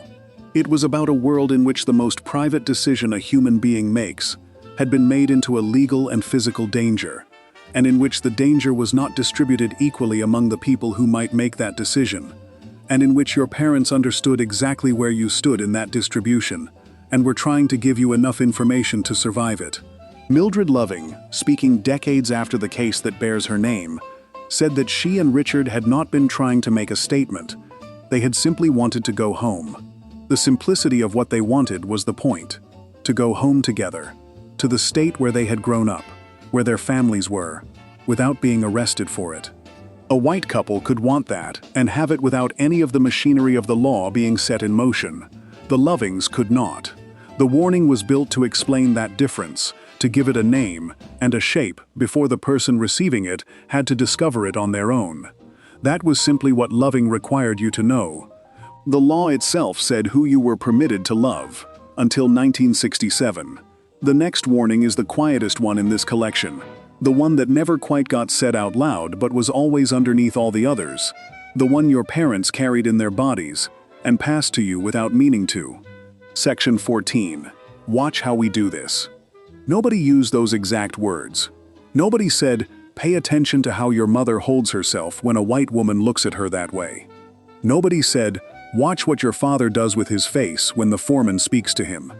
The instruction was implicit, delivered continuously, through the specific way your parents moved through every room they entered, and the only way you understood what you were being shown was by watching closely enough, long enough, to see the pattern. And then, years later, in a room where the same thing was happening to you, your body already knew what to do. You had rehearsed it thousands of times. You had never been told you were rehearsing. This was the warning that was not a warning, the lesson that was not called a lesson, the instruction that lived entirely in the visible world of daily action, rather than in language. Black parents who wrote or spoke about what they had transmitted to their children in the 1950s and 1960s tended to focus on what they had said, the specific words about keeping hands in pockets, dressing above the occasion, reading which hospital would treat you, understanding that the law said one thing and delivered another. But researchers who combed through oral histories from that period consistently found that children absorbed as much from watching as from being told. The research describing Black mothers' strategies for protecting and preparing their children during the Jim Crow era, drawing on more than 200 oral histories across 2 repositories, documented again and again a pattern in which the observed behavior of the parent was the curriculum and the child was the student, and no one in the relationship had to name the lesson for it to be transmitted completely. Abna Lancaster, born in 1907 in Salisbury, North Carolina, and interviewed decades later about what her mother had taught her, described learning to hold her head up and walk with dignity anywhere. Her mother had also told her not to drink from the public water fountains, colored or white, instructing her to come home instead, because there was water there.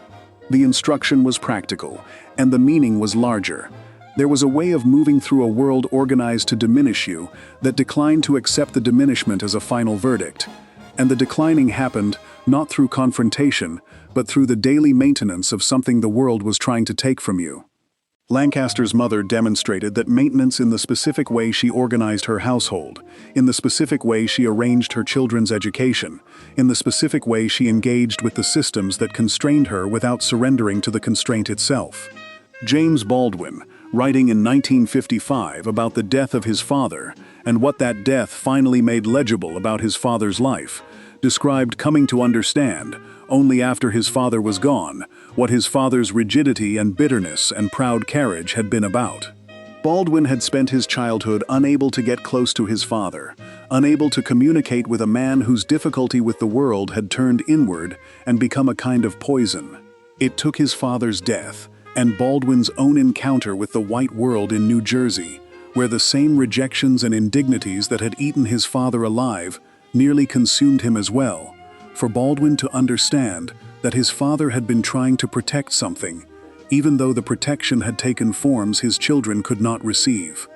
His father's proudly pursed lips and rigid carriage, which Baldwin had read as bitterness and coldness, were, he understood finally, the posture of a man who had decided not to be erased, who had organized his body against the daily pressure to disappear, and who had passed that organizing to his son, without either of them knowing the transmission was happening.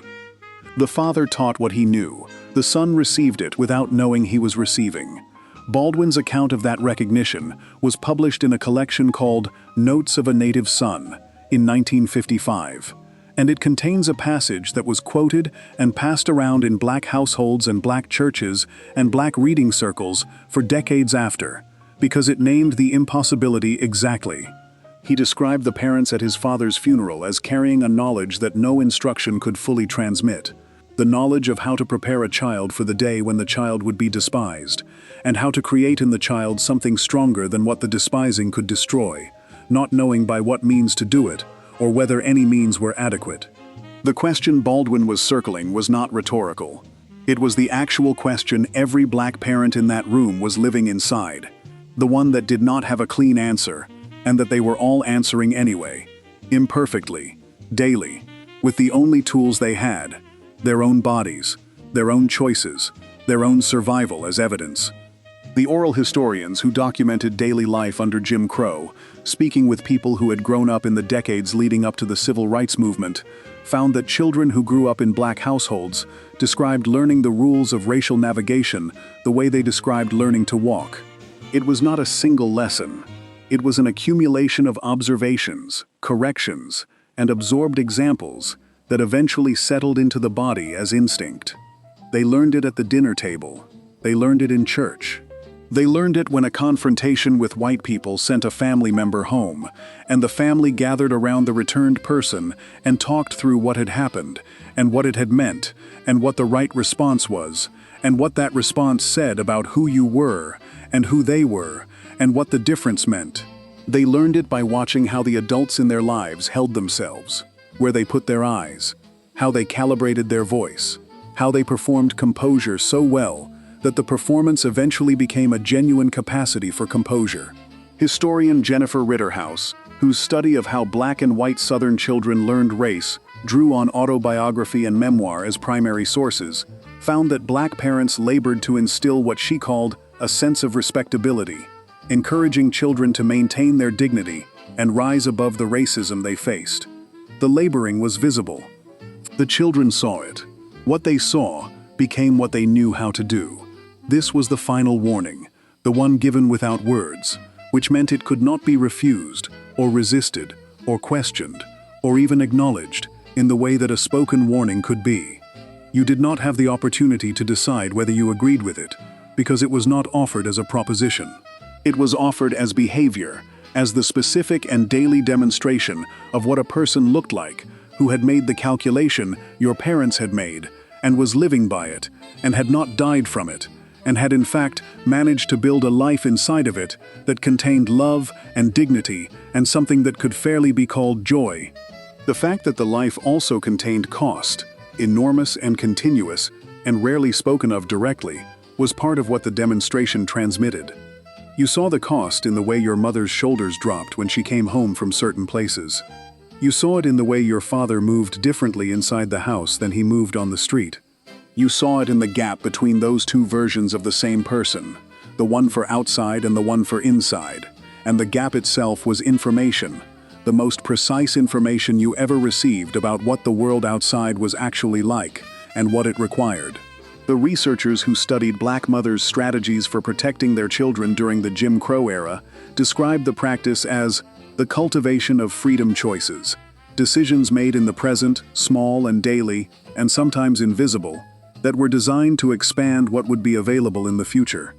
The mothers in those oral histories were not simply surviving. They were building, in the specific way they moved and dressed and spoke and held their heads, and organized their households, and refused certain indignities, and accepted others, and maintained the line between the two with a precision that had no written codebook, a capacity in their children to do the same thing in the same situation, or better, or in a different situation that had the same underlying shape. The building was slow. The building was quiet. The building was the warning that did not need a sentence. What you inherited from watching your parents navigate their lives was not simply a set of skills, though it was also that. It was something harder to name. The understanding, absorbed below the level of language, that the conditions you were living in were not the measure of what you were worth, and that the people who had built those conditions had made a calculation about who you were that was incorrect, and that correcting that calculation was not primarily their job. It was yours, and you knew how to begin, not because anyone had told you in so many words, but because you had watched someone do it every day of your life, and the watching had become a form of knowing so deep it lived in your posture, and your stride, and the specific angle of your chin, in a room full of people who expected you to make yourself smaller. Your mother straightened her back before she walked through a door. You watched her do it. You knew. Before we move on, if you're enjoying this analysis, please consider subscribing. It helps the channel tremendously. Your parents gave you every warning in this collection with words. Then they gave the last one without any. This final section holds the thread that ran through all 15, the thing that connects every room, every road, every document, every hospital, every door. Section 15, the warning that connected everything. Every warning in this collection was the same warning. That is the thing that takes years to understand, and that most parents could not have explained even if someone had asked them directly, because explaining it would have required a distance from it that was not available to people living inside it. But looking back across all 15, across the hands in the pockets and the map with the invisible layer, and the twice as good, and the controlled face, and the careful dress, and the hospital that would treat you, and the documents you kept, and the room you read, and the law that said one thing and did another, and the race you carried and the wealth you did not show, and the history you kept, and the ambition you calibrated, and the life your parents lived in front of you, without calling it a lesson. Looking back across all of that, the shape of a single thing becomes visible. Your parents were telling you, in 15 different languages, that you were worth protecting. John Lewis grew up on a cotton farm in Pike County, Alabama, born in 1940. On land his sharecropper parents had worked their whole lives. When he was a child, and the family drove to Montgomery or Birmingham or Tuskegee, and he saw the signs, he asked why. He asked his parents and his grandparents and his great-grandparents, the way children ask about anything they see that they do not understand. And the answer he got, in every version his family gave it, was the same answer. That's the way it is. Don't get in the way. Don't get in trouble. He heard that answer his whole childhood. He received every version of the warning that was given to black children across the country in that era, the specific practical guidance about what a black person could and could not safely do in the world as it was organized in those years. He took all of it in. He watched his parents navigate daily life, the way your parents navigated it, with a precision and a cost that he could see without having a name for it yet. And then he was 15 years old and he heard Rosa Parks' name on the radio, and he was 16 and he went to the Pike County Library to check out a book, and the librarian told him the library was for whites and not for coloreds. And he heard a voice on the radio in 1955 speaking about the Montgomery bus boycott and about what was due and what was possible. And something that had been building inside him from all those warnings and all that watching found a direction. His mother was upset about what he planned to do with the direction. His family had given him the warnings, not because they wanted to produce submission, but because they wanted to keep him alive. And the alive part was real and serious and based on documented evidence of what happened to people who violated the code. The alive part was the whole point. And what Lewis made out of the alive part, once he was old enough to make something out of it, was the Edmund Pettus Bridge, and the March on Washington, and 40+ arrests, and a seat in the United States Congress, and a phrase that circulated through the rest of his life, like a refutation of every warning his family had ever given him: good trouble, necessary trouble. His family had not been wrong. The warnings were accurate. The towns that were dangerous were dangerous. The rules that had to be followed to survive were real rules with real enforcement. Every piece of advice his parents had given him was grounded in documented, verifiable fact. The warnings did not produce a person who submitted.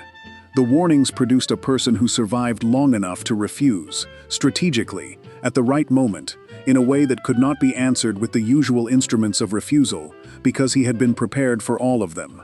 He knew what the police would do. He had been told. He knew what the juries would decide. He knew what the towns were like after dark. He knew which buildings would treat him if he were hurt. He knew what the documents said and what they delivered. He had watched his parents perform the daily maintenance of dignity under conditions designed to erode it. All of that preparation went into the body of a man who walked across a bridge in Selma, Alabama, on March 7, 1965, and did not run when the troopers came. The warning that connected everything was not any single one of the 15. It was the fact of them together. The fact that someone, or many someones, loved you carefully enough to prepare you for a world that was organized against you, and had decided that the preparing was worth doing because you were worth protecting, and that the protecting was worth the cost it imposed on the person doing the protecting, and that the cost was real and was paid every day. Your parents were not simply transmitting information about a hostile environment. They were making an argument, with their lives and their words and their specific daily choices, for your existence as something that mattered enough to go to all this trouble for. James Baldwin, writing in 1955 about the parents he had watched at his father's funeral, named the impossibility that every one of them was living inside. How do you prepare a child for the day when the child will be despised? And how do you create in the child something stronger than what the despising can destroy? He identified it as an impossibility that parents were answering anyway, imperfectly, daily, because the alternative was not answering it, and that was not acceptable. The 15 warnings in this video are 15 versions of an answer to that impossibility. None of them is complete. All of them together are closer to complete. The answer they were all reaching toward was not a technique or a strategy. It was a proposition, delivered with the full weight of a life lived in the conditions your parents lived in. You can survive this.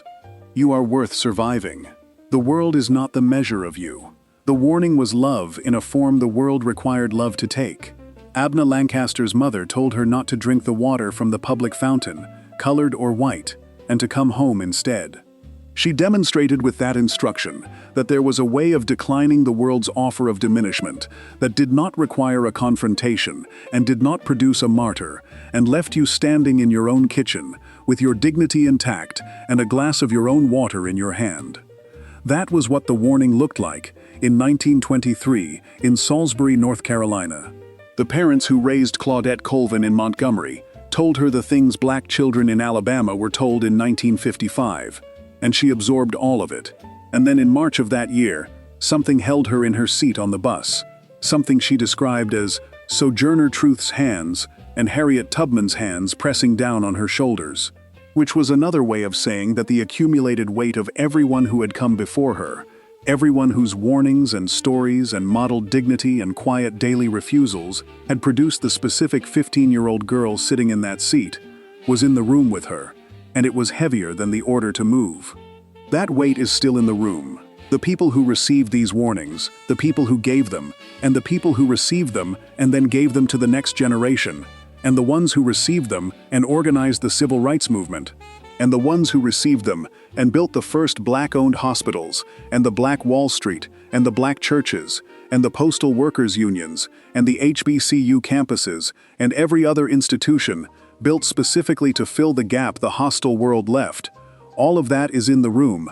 Every time someone who grew up in a household where these warnings were given walks into a space and straightens their back before they open the door. Your parents gave you 15 warnings.